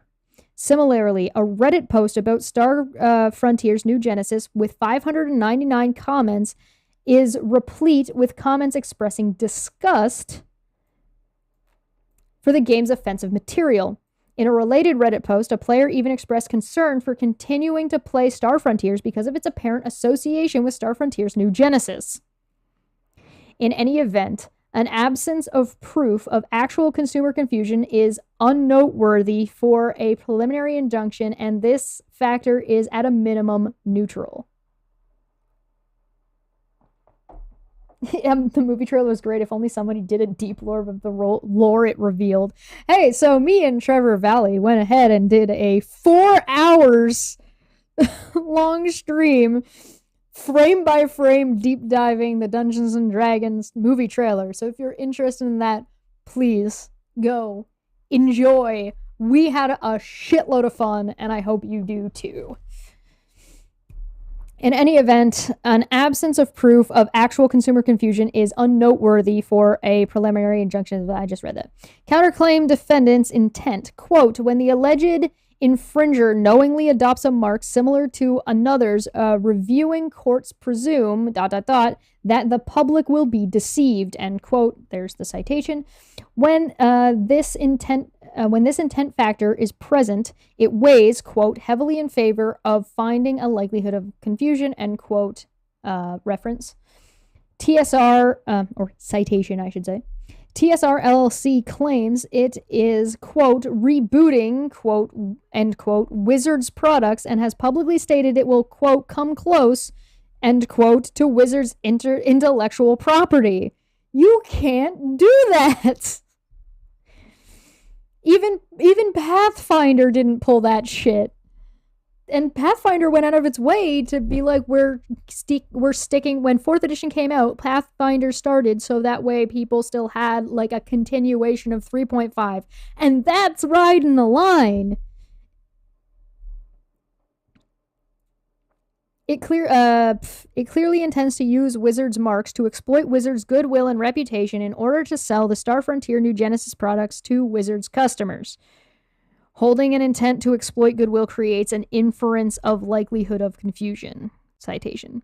This too favors in a findinghood of likelihood of confusion under sleek craft, which is the reference. Likelihood of product expansion with the parties already when the parties, quote, already compete to a significant extent, this factor is relatively unimportant to the analysis of confusion. As described above, the parties already directly compete, and this factor is neutral. Wizards has and will continue to show that the counterclaim defendant violate the Lanham Act by using Wizards marks in commerce in a way that is likely to cause confusion, meeting all elements of the test for false designation of origin. It therefore is likely to succeed on this claim, and preliminary injunction is warranted. NuTSR calling their product a return of the original. Yeah. Looks like NuTSR has taken hold of Wizards to identify multiple instances. Yep. Talked about that. Common law trademark. Wizards is likely to succeed on its counterclaim of common law trademark infringement, which provides an independent basis satisfying the first prong of the Winters test. To succeed on the claim for the common law trademark infringers, Wizards must show that it has a protectable interest, which I think they have shown, given the blatant transphobia and racism in the game. There is a brand name to protect there. Wizards has an ownership of the interest in marks fulfilling other elements of this claim. Although Wizards has not maintained registration of the marks, it has a common law trademark rights to the marks. In the Ninth Circuit and Washington, the owner of the protectable common law trademark must show prior use of the trademark before it was registered and, quote, that such use has continued to the present, end quote, sufficient, quote, to identify or distinguish the marked goods in an appropriate segment of the public mind as those of the adopter of the mark, end quote. Wizards readily meets that test. TSR LLC began applying for a registered mark at the mark's beginning of 2020 and first used the mark in April of 2021. By contrast, Wizards' predecessor and interest, TSR Inc., began using the mark at least as early as the 1980s. And then there's a reference referencing TSR Inc. first registered TSR mark under regulation number 1242708 and the Star Frontiers mark under regulation number 1245487 through applications filed in 1982. And Wizards has continuously used the mark since at least as early as January 2012, though it's licensed to one book through its license to one bookshelf. Wizards' licensing of these marks and licenses subsequent promotion and sales shows continuous use to maintain a common law trademark. Holding plaintiffs that their license have made continuous and substantial use of the Hendrix marks and thus have a valid mark. That's just the reference. Wizards will suffer irreparable harm without preliminary injunction. For Wizards' false designation Lanham Act claim, there is a presumption that Wizards will be irreparably harmed by counterclaim defendants' continuing infringement. 15 U.S.C. Reference 1116, quote, a plaintiff seeking any such injunction shall be entitled to a rebuttal presumption of irreparable harm upon finding of a violation identified in the subsection in the case of a motion for a permanent injunction or upon finding of likelihood of success on the merits for violation identified in this subsection in the case of a motion for a preliminary injunction or temporary restraining order. Law can be very confusing. There's a lot to cover for a lot of different things. This right now is an injunction about the trademark. Washington common law trademark law mirrors federal law, but Washington courts have yet to consider whether this presumption of irreparable harm also applies in state common law trademark cases. For the avoidance of doubt, even setting aside this presumption, Wizards' direct evidence demonstrates the many ways Wizards will be irreparably harmed without issuance of a preliminary injunction. I agree with this argument. I agree that NuTSR is piggybacking off of Wizards, Wizards' good name and reputation and their products and their visual representations to try and push their own product, which is horrifically racist at the very least, as we've shown and looked at already from their publication, and that it would hurt Wizards' reputation if people get confused. And I think it's very clear that people have gotten confused already. They're using the same name in the same space with the trademarks being the same. Sorry, get fucked, assholes. NuTSR can suck these nuts. Please, nuts jokes in the chat. As described above, Wizards has substantial goodwill and positive reputation relating to the TSR and Star Frontier marks. Wizards has invested heavily in these marks over the years. And beyond its general goodwill, Wizards has taken significant steps to foster an inclusive and accepting game environment for all of its consumers. And to be clear, they didn't always. Wizards wasn't always the most welcoming place in the world. Are they perfect? No. Do they have stuff to work on? Yes. Does that mean they're trying? It seems to be the case, which is more than most companies are doing. Blizzard, for example, Riot Games, as far as I know, hasn't finished dealing with all the fucking sexism at their company. I don't know if that's been completely dealt with yet or not, or ever if it was even properly addressed. At least within company walls. Gaming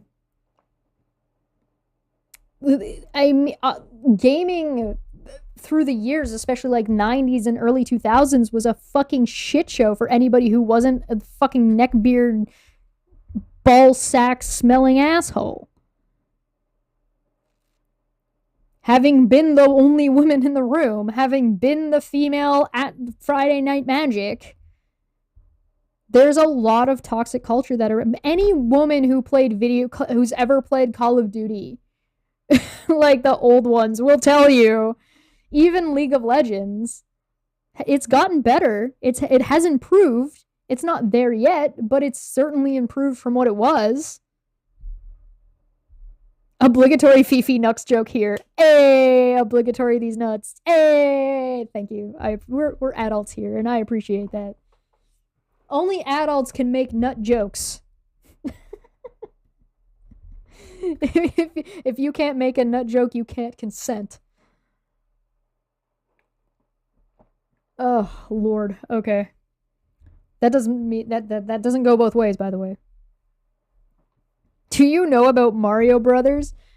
Don't do this to me. Please. Please. The mansplain condescension. I can't handle it. Call of Duty doesn't count as real gaming. That's some casual normie shit. Fucking normies. Oh, Lord. Let's keep going. Reference. As described above, RPGs are a growing market and an important one for Wizards. Counterclaims defendants infringing on Star Frontier. Seeing how much tabletop RPGs and tabletop gamings, like social games, have done so well and are growing so much, and there's like more games to watch. Like Negative to Charisma over on Twitch is a lot of fun. I might be running I'll be the DM.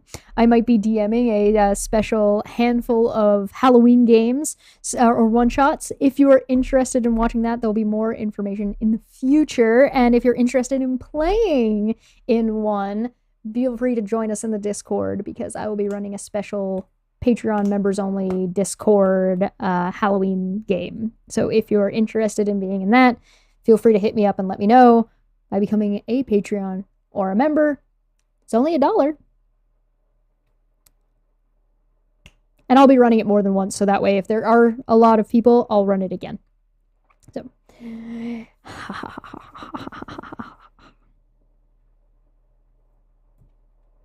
RPGs are a growing market and an important one for Wizards. Counterclaim defendants infringing Star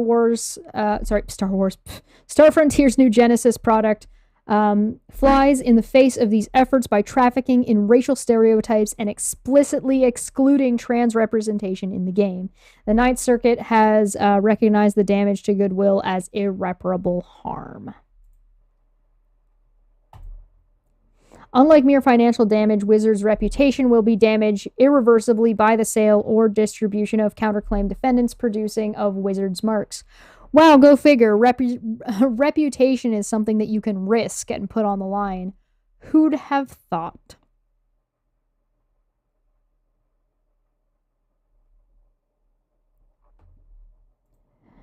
Courts, in this district have found irreparable harm based on a loss of control of reputation similar to what Wizards faces here. In Amazon.com Inc. versus Robo-Jap Text LLC, for example, the court found misuse of Amazon trademarks has harmed Amazon's goodwill by misleading consumers into believing that Amazon's trademarks were associated with a fraudulent and deceptive tech support scheme. And the Ninth Circuit had recognized that a specific reputation, like what Wizards has built through its efforts to promote inclusivity, has intangible benefits that are lost when consumers mistakenly attribute another products to the source. And it's Adidas versus Skechers.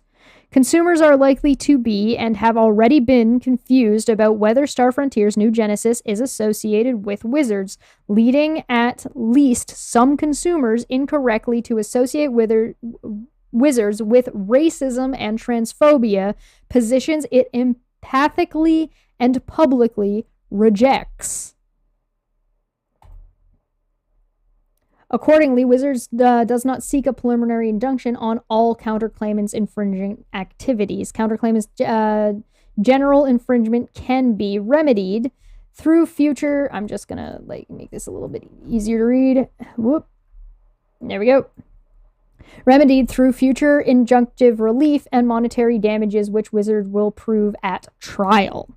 Instead, Wizards seeks a narrow injunction preventing counterclaim defendants' use of the marks on any iteration of the Star Frontier's new Genesis products. Basically, they're saying we're limiting it to these two things. There's more things we could do or could potentially be the case, but we're focusing on these two things that we are actually concerned about. Indeed, the imminent release of this game will cause Wizards unknown, incalculable, and irreversible damage, harming its reputation potentially so severely as to lose long-time customers and prohibit new customers from ever considering purchasing Wizards products. I agree with this.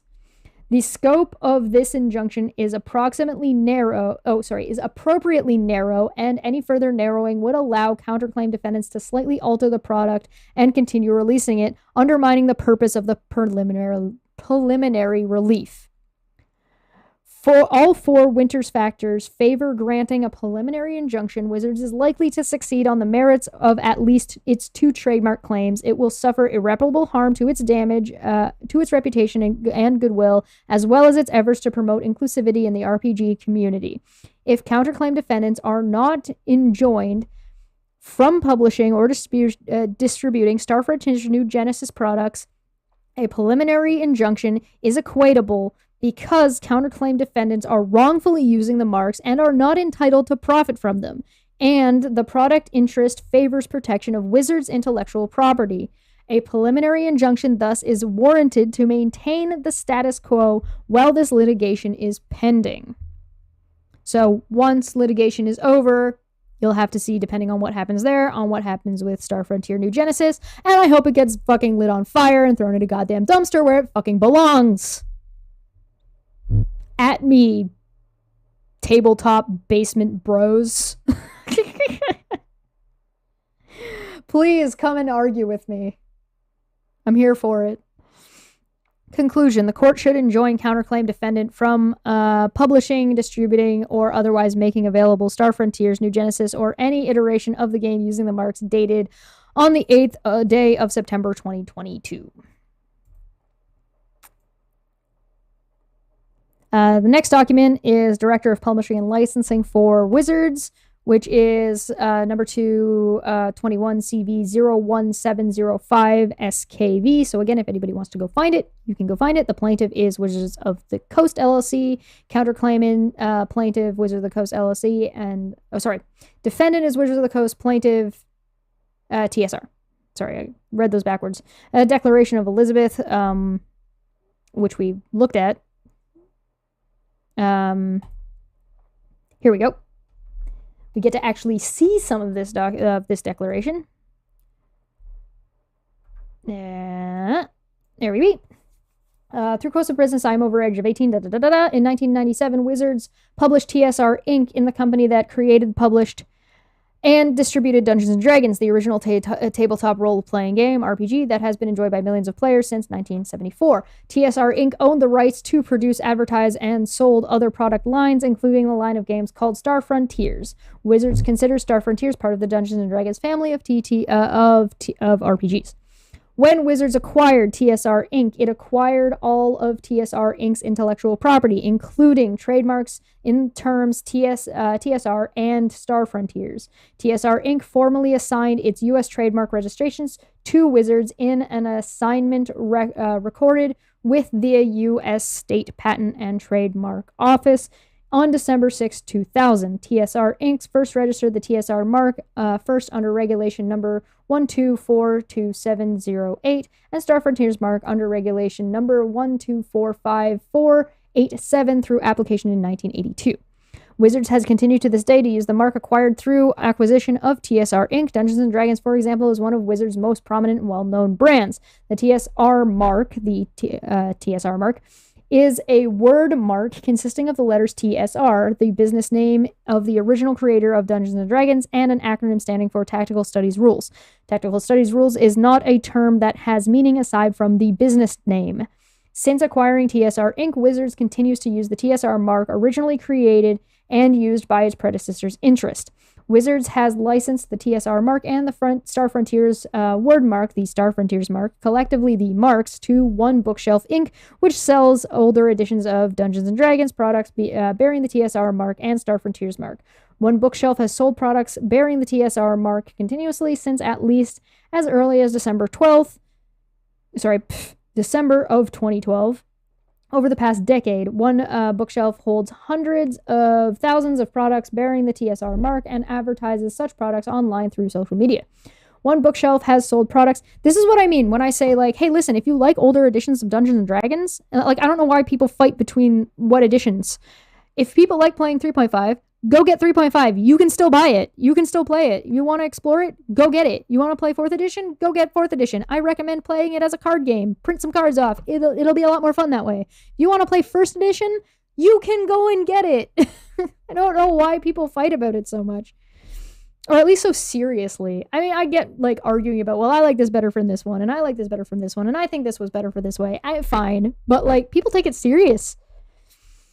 One Bookshelf has sold products bearing the Star Frontiers mark continuously since at least as early as December 2012. Over the past decade, One Bookshelf has sold thousands of products bearing the Star Frontiers mark and advertised such products online and through social media. Wizards and its licenses invest heavily in marketing and promoting RPG products, including Star Frontiers. For instance, earlier this year, Wizards' parent company Hasbro Inc. acquired D&D Beyond, the leading digital RPG toolset and Dungeons & Dragons game companion. D&D Beyond is pretty cool. I don't know if it's fully updated, or maybe you need the bought version, like the subscription or the paid for version to get everything that you want. I personally prefer using books and paper, but it is definitely a great tool. Wizards and its licenses invest heavily in marketing and promoting of... Oh, I already read that. The acquisition will expand Wizards RPG offerings, enabling online play and enhancing players' experience. I would... You know what I would love? I would love a builder that is not quite like...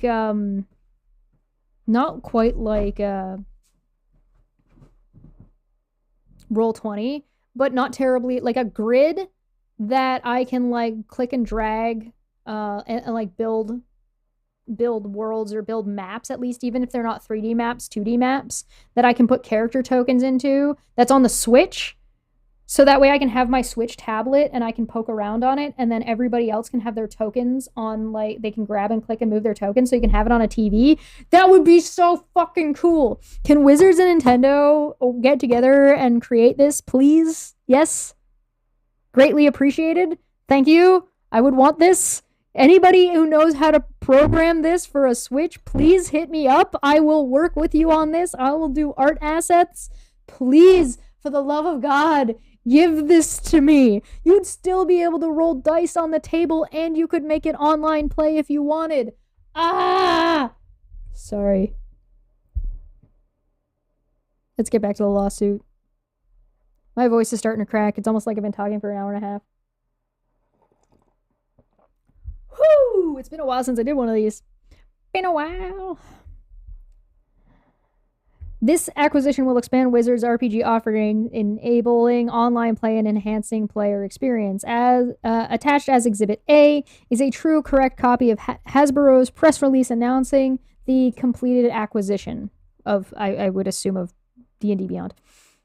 From when this case was filed until the end of July 2022, Wizards believed TSR LLC was not actually selling or distributing games bearing the mark. So they were like, fine, listen, you can exist as your own company, but you're not using our mark to sell your shit. Wizards is deeply concerned about TSR LLC's Star Frontier's new Genesis product because of its racist, transphobic, and other offensive content.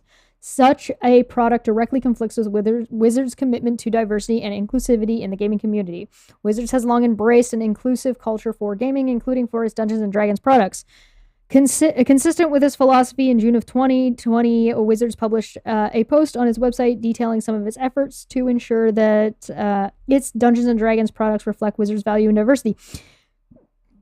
Actually, for anybody who's watched one D&D, they go over this even further, and that was just recent. That was even more recent. Wizards also explained that it is incredibly use of sensitivity. What the fuck? Oh yeah, we talked about that. Exhibit B. Wizards also alerts players to changes. We've read about this. Boop. Boop. Here's the evidence. Dungeons & Dragons teaches that diversity is strength, for only a diverse group of adventurers can overcome many challenges. I mean, that's true. It is definitely set up. The game is definitely, at the very least, set up to have a varied party and having different things in the party to make it good for everybody. It's been a while. It's been a while. Dungeons & Dragons teaches that blah, blah, blah, blah, blah, blah, blah, blah, can overcome a D&D story presence. In the spirit of making D&D as welcoming and as inclusive as possible, it has moved to the forefront of our priorities over the last 6 years. And so this is just talking about how, like, the gender identities, social orientations, and beliefs. We want everyone to feel at home around the gaming table and see positive reflections of themselves within our products. Human in D&D means everybody, not just fantasy versions of the Northern Europeans, and the D&D community is now more diverse than it's ever been. Here's what we're doing to improve. We present orcs and drow in a new light in 2 of our most recent books, Eberron Rising from the Last War and Explorer's Guide to Wildmount. In those books, orcs and drow are just as morally and culturally complex as other peoples. We will continue that approach in future books, portraying all peoples in D&D in relatable ways and making it clear that they are as free as humans to decide who they are and what they do. Which is really interesting, because not all races, in like their creation myths, and again, these are myths in the lore, in general lore, because it's not even lore specific, some races were not given free will by their gods, but some have developed it over time. Orcs and goblins are two examples of this. Elves, on the other hand, Corellon, the god of the elves, the guy who made elves, gave free will to all of the elves. The reason the drow have so much trouble over such a long period of time is because they were under Lolth, who is a chaotic, evil demon goddess. And the reason they were expelled was because Lolth betrayed Corellon and tried to take his place, and all of the drow were expelled. But there was one other drow goddess who went with them. Her name is Elistre. She is a goddess of the moon, and she is a drow. And she willingly chose to exile herself to give the drow a chance to find other pathways. And so it really depends on how you take that lore. Who's to say that the goblins haven't, with the rise of Mabugliet, haven't gained more of a freedom to choose, because the god of the goblins is an oppressive asshole and who killed the other goblinoid gods. And so who's to say the goblins aren't fighting against that current god, although through subterfuge, right? There's so much you can fucking do. So like taking the lore and trying to limit yourself just because you're a racist asshole is stupid. When every D&D book is reprinted, we have the opportunity to correct errors that we or the broader D&D community discovered in that book. Each year, we use the opportunities to fix a variety of things, including errors in judgment. In recent reprintings of Tomb of Annihilation and Curse of Strahd, for example, we changed text that was racially insensitive. Those reprints have already been printed and will be available in the months ahead. We will continue to this process of reviewing each book as it comes up for a reprint and fixing such errors as they are present.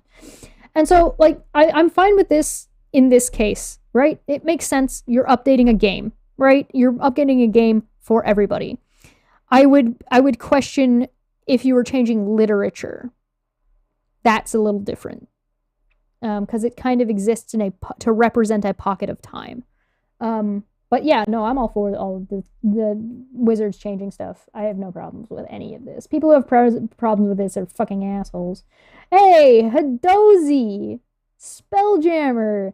We wanted to acknowledge and own the inclusion of offensive material within our recent Spelljammer Adventures in Space content. We failed you, our players, and our fans, and we are truly sorry. The campaigns include a people called Hadozee, which first appeared in 1982. Regrettably, not all portions of the content relating to the Hadozee were properly vetted before appearing in our most recent release. As we continue to learn and grow through every situation, we recognize that to live our values, we have to do better. Throughout the 50 years of history of Dungeons & Dragons, some of the characters in this game have been monstrous and evil, using descriptions that are painfully reminiscent of how real-world groups have been and continue to be degraded. Denigrated. I've never actually seen the word denigrated written down. Been continued to be denigrated. We understand, at least I don't think I have. If I did, I skipped right over it.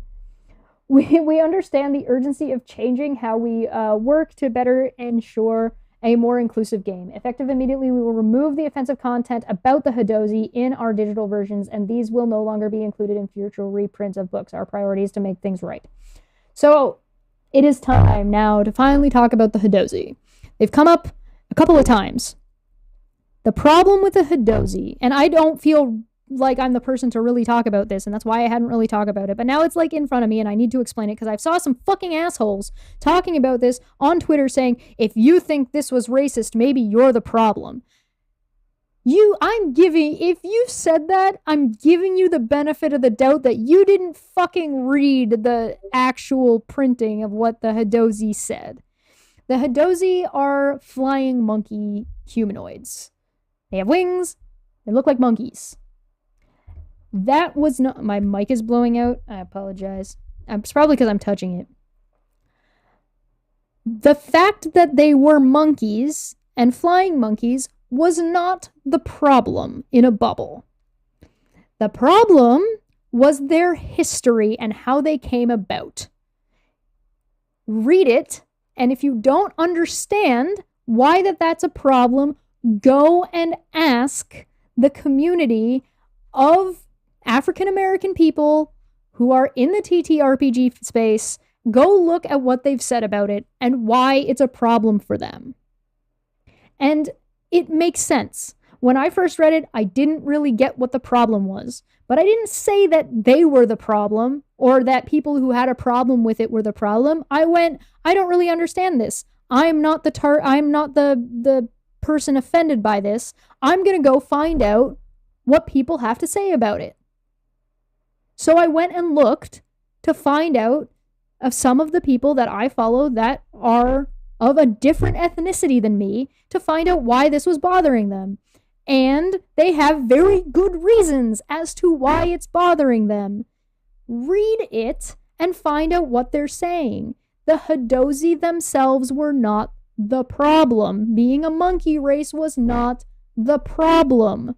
And the fact that you read this and turned around and called black people racist for having a problem with the history of the Hadozee and the way it was presented is fucking bullshit, and you should be fucking ashamed of yourselves. And I'm giving you the benefit of the doubt that you were lazy and didn't actually read through it or do any research. If you said this, fuck you. I have one person in mind that I'm talking to, and we'll see if he catches on or not.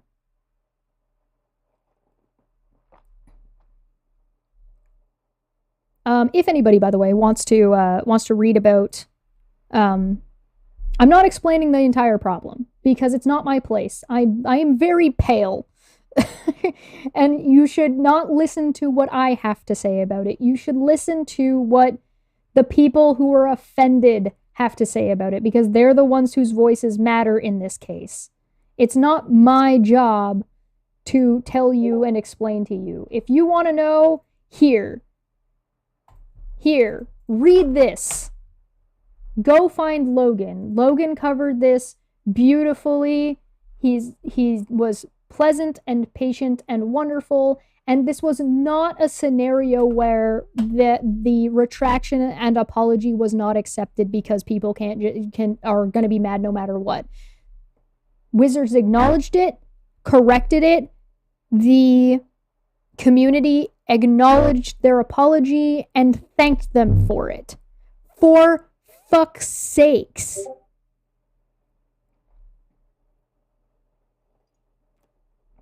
Yes, no, I agree with Smitty there. If the argument has weight, anyone should be able to make it. Correct. I agree.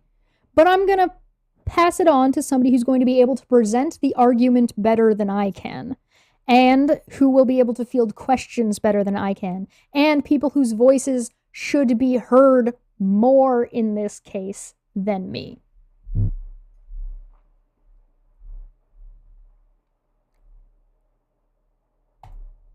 Dungeons and Dragons, anyway, including more inclusivity. Back to this. Sorry, I got distracted. Fucking Hadozee, man. If I really feel it's necessary, and there are enough people that are still confused about the Hadozee, I will reach out to Logan and ask Logan if he will come on to talk to me, and we can go through the Hadozee, the problem of the Hadozee, if he is so willing to do so. You guys let me know if you would like that kind of a conversation. It's a little bit of a heavy conversation. So you guys tell me in the comments. I will reach out to him. He might not be willing, and if he's not willing, that's also totally fair. He doesn't have to. I'm not going to make anybody do anything they don't want to do. I'm not going to put any pressure on him or anything. I just thought his take and the way he talked about it was on point. Beautiful. The Dungeons & Dragons community is committing itself to diversity. In this age of social justice, fans and players of the hit game have made active changes for a more diverse dungeoning experience. And then you've got Critical Role stuff. Hell yeah! This looks like it was the Exandria Unlimited cast, which was fantastic. People are sleeping on a Bria, I'm telling you. D&D next book includes an adventure inspired by the Black experience in the American South. Fans of Lovecraft Country are in for a treat. Journey through the Radiant Citadel. I have heard nothing but good things about Journey Through the Radiant Citadel. The next anthology of adventures for Dungeons & Dragons. This will be the first book written entirely by people of color in the nearly 50 years history of Dungeons & Dragons. 16 writers gave their time and expertise to Wizards of the Coast, among them an author and game designer Aaron Roberts.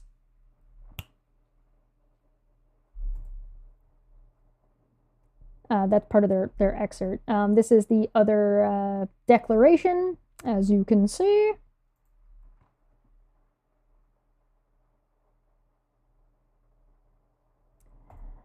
Counterclaimant, defendant, owner, trademark in the term Star Frontier and TSR collectively marks. According to the United States Patent and Trademark Office, TSR LLC has applied to register the following trademarks. A, on October 25th, 2020, TSR LLC applied to register Star Frontiers for a role-playing game and related goods on an intent-to-use basis without claiming a date of first use.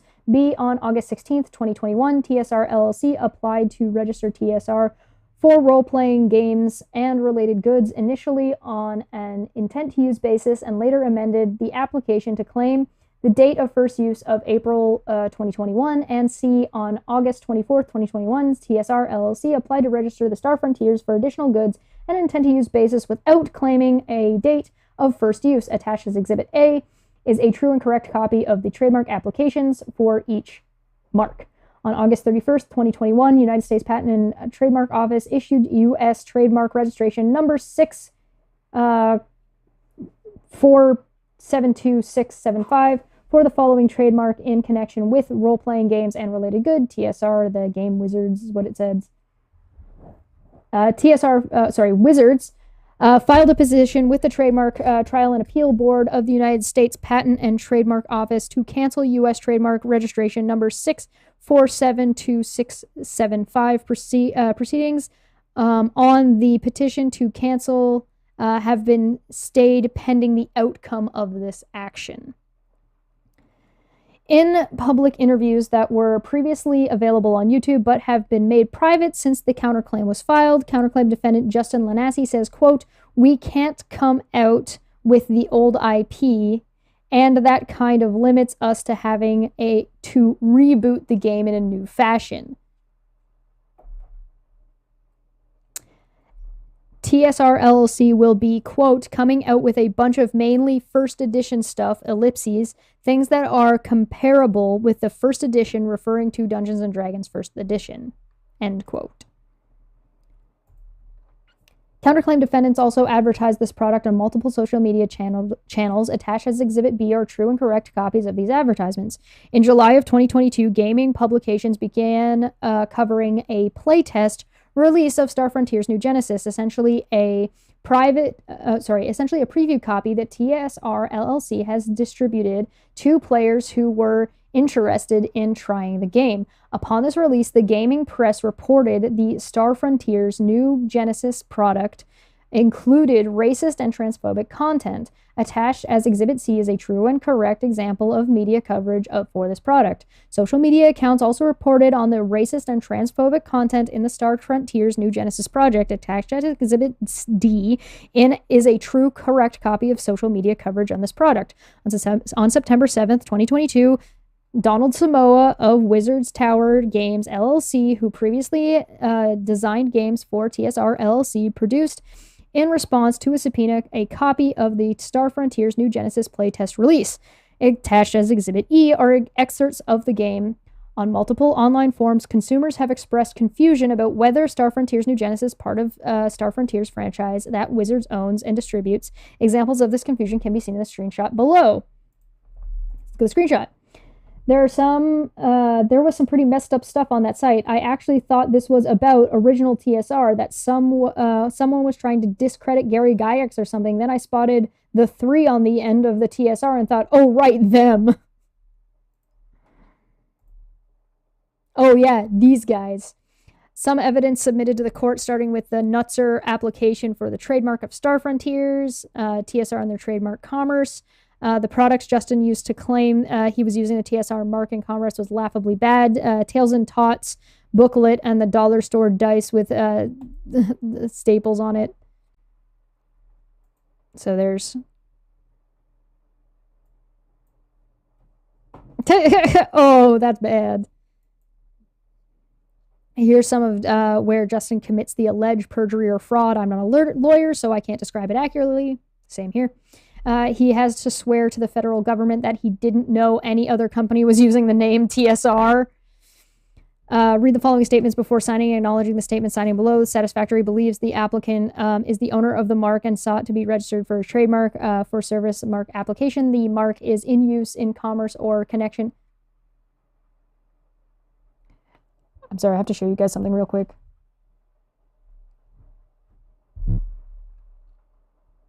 Puck is sticking his nose through. That's you guys. That's my other screen. I have a doggo nose. Boop.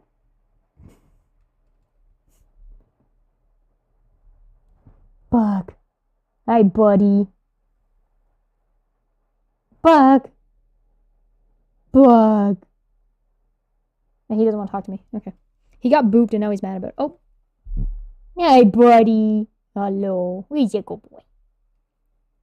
Sorry, that was adorable. I needed to share.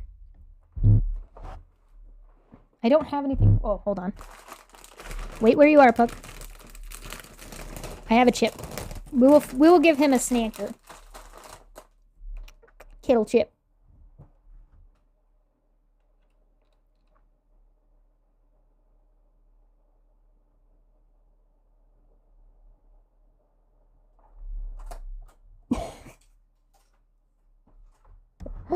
Okay. Oh. Puck, you're ridiculous. Alright. I needed that break after that. Fucking... Fuck. Don't get me started on the fucking Hadozee. For collective trademark, collective service marks, collective membership mark applications, the applicant. Can I point out that Steve never registered non sequitur? So if anybody wanted to go do that, they could. He never registered it as a business nor a trademark. The smoking nun and non sequitur are both still very much available.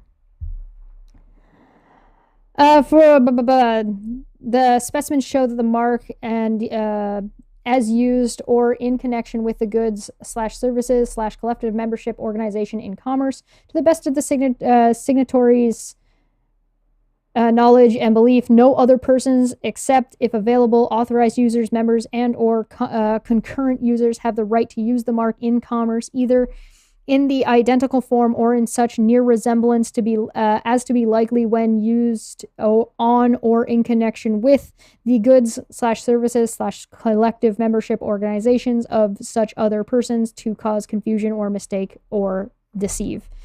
I mean, we know that's the case, right? We know that this guy knew and was using Wizards of the Coast products to make products along that line purposefully. Right? So that we know that was the case. He said that much. Basically, offshooting first edition. To the best of the signatories' knowledge, information, and belief formed after an inquiry reasonable under the circumstance, the allegations and other factual connections made above have evidentiary support. And one of the reasons why...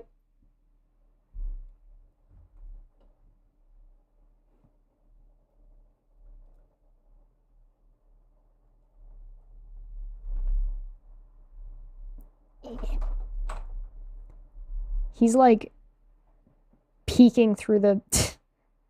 Hi, buddy. How you doing? There we go. Hi, bud. It's so sneaky. Okay. To the best of the signatories' knowledge, information, belief formed after inquiry reasonable under circumstances, the allegations and other factual connections made above have evidentiary support. Signature being warned that willful false statements and the like are punishable by fine or imprisonment or both under 18 U.S.C. 1001. and that such willful false statements and the like may jeopardize the validity of the application or submission to or any registration resulting therefrom, declares that all statements made from his/her own knowledge are true, and all statements made on information and belief are believed to be true. Yikes. And he signed that, like knowing for a fact that that was not the case. Exhibit B, now fake covers. Is the fake covers that NuTSR made for Star Frontiers and their own tweets. So let's look at the evidences. Coming soon, Star Frontiers Genesis. Whoop. Who's ready to play Star Frontiers? TSR Con. Register free hard copy of the game. TSR Hobbies has thank whoever support us of the Star Citizen for DCMA infringement. Thank you again for opening a dialogue with Star Citizen for future collaborations on sci-fi projects. Nobody's gonna fucking collaborate with you. Dear Lord, come the fuck on.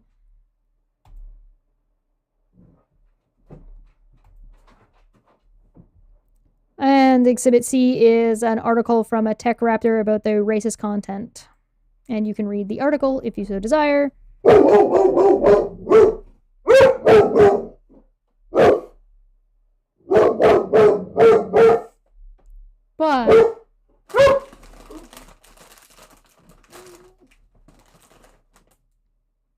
you can only imagine. Oh, he went back on the couch.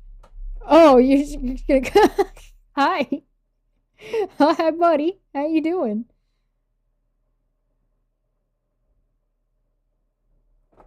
Don't knock my computers over. Thanks. What a dick. Okay. All right. Thanks. Thanks, bud. I appreciate it.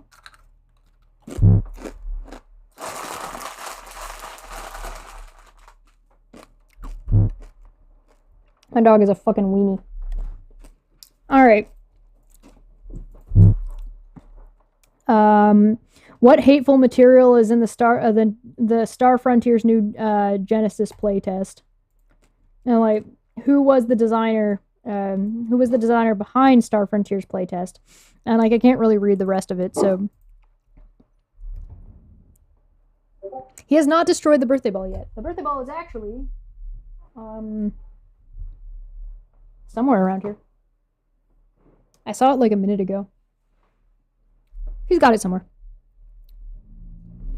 Exhibit D is, hey, that's us. They literally included our thread about the racist content in Star Frontiers New Genesis. Feels good to know it's worth documenting these things. The racist content we looked at. Looks like Dave has a noteworthy. Blah, blah, blah. Hasn't been made clear by now. NuTSR will definitely not allow you to have transgender character. So let's take a look. I mean, there's magic.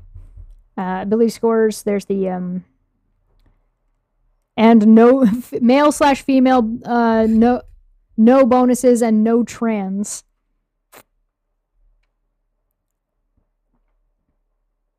What?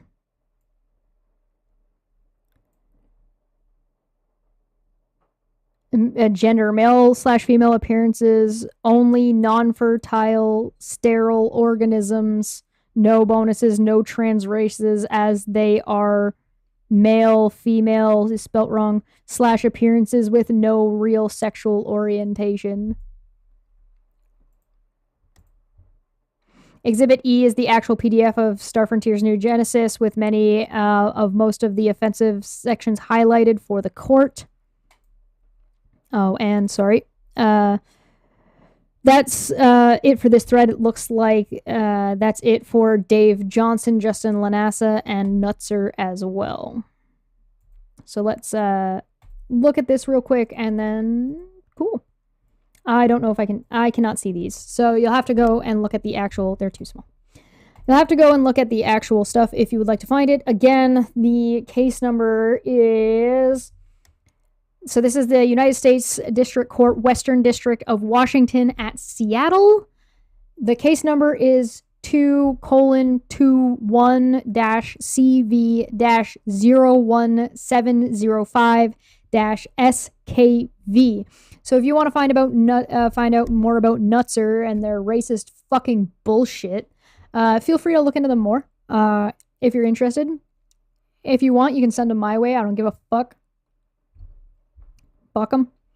Fuck Nazis as well. Get fucked. Don't give a shit. Kiss my ass. And Nintendo Direct looks fun. Looks like it's a lot of fun. So look out for me DMing at Halloween if you would like to join us for Halloween games. Feel free to join us on the Discord by becoming a Patreon or a member. Thank you very much for supporting if you do. And we'll probably be having, I think what I'll end up doing is if we're going to talk about Nintendo Direct a little bit more and what's coming out and kind of look at it, we'll do it as a tavern. So if you'd like to join us for that, look out for it. We'll schedule it in the Discord at some point. And so if you would like to join us and be on the panel and have a conversation with us and anybody else who's a follower, feel free to join us there and we'll talk about the new Breath of the Wild shit. I'm gonna give my voice a break. I'm impressed that I was able to get through this in 2 hours because I had like a good handful of minutes of spilling tea on myself and going over Nintendo stuff. So hey, 2 hours to cover this whole fucking lawsuit and the history of TSR. Yay me! Special thanks to the Reddit users in Hobby Drama. This is under postal-history was the user.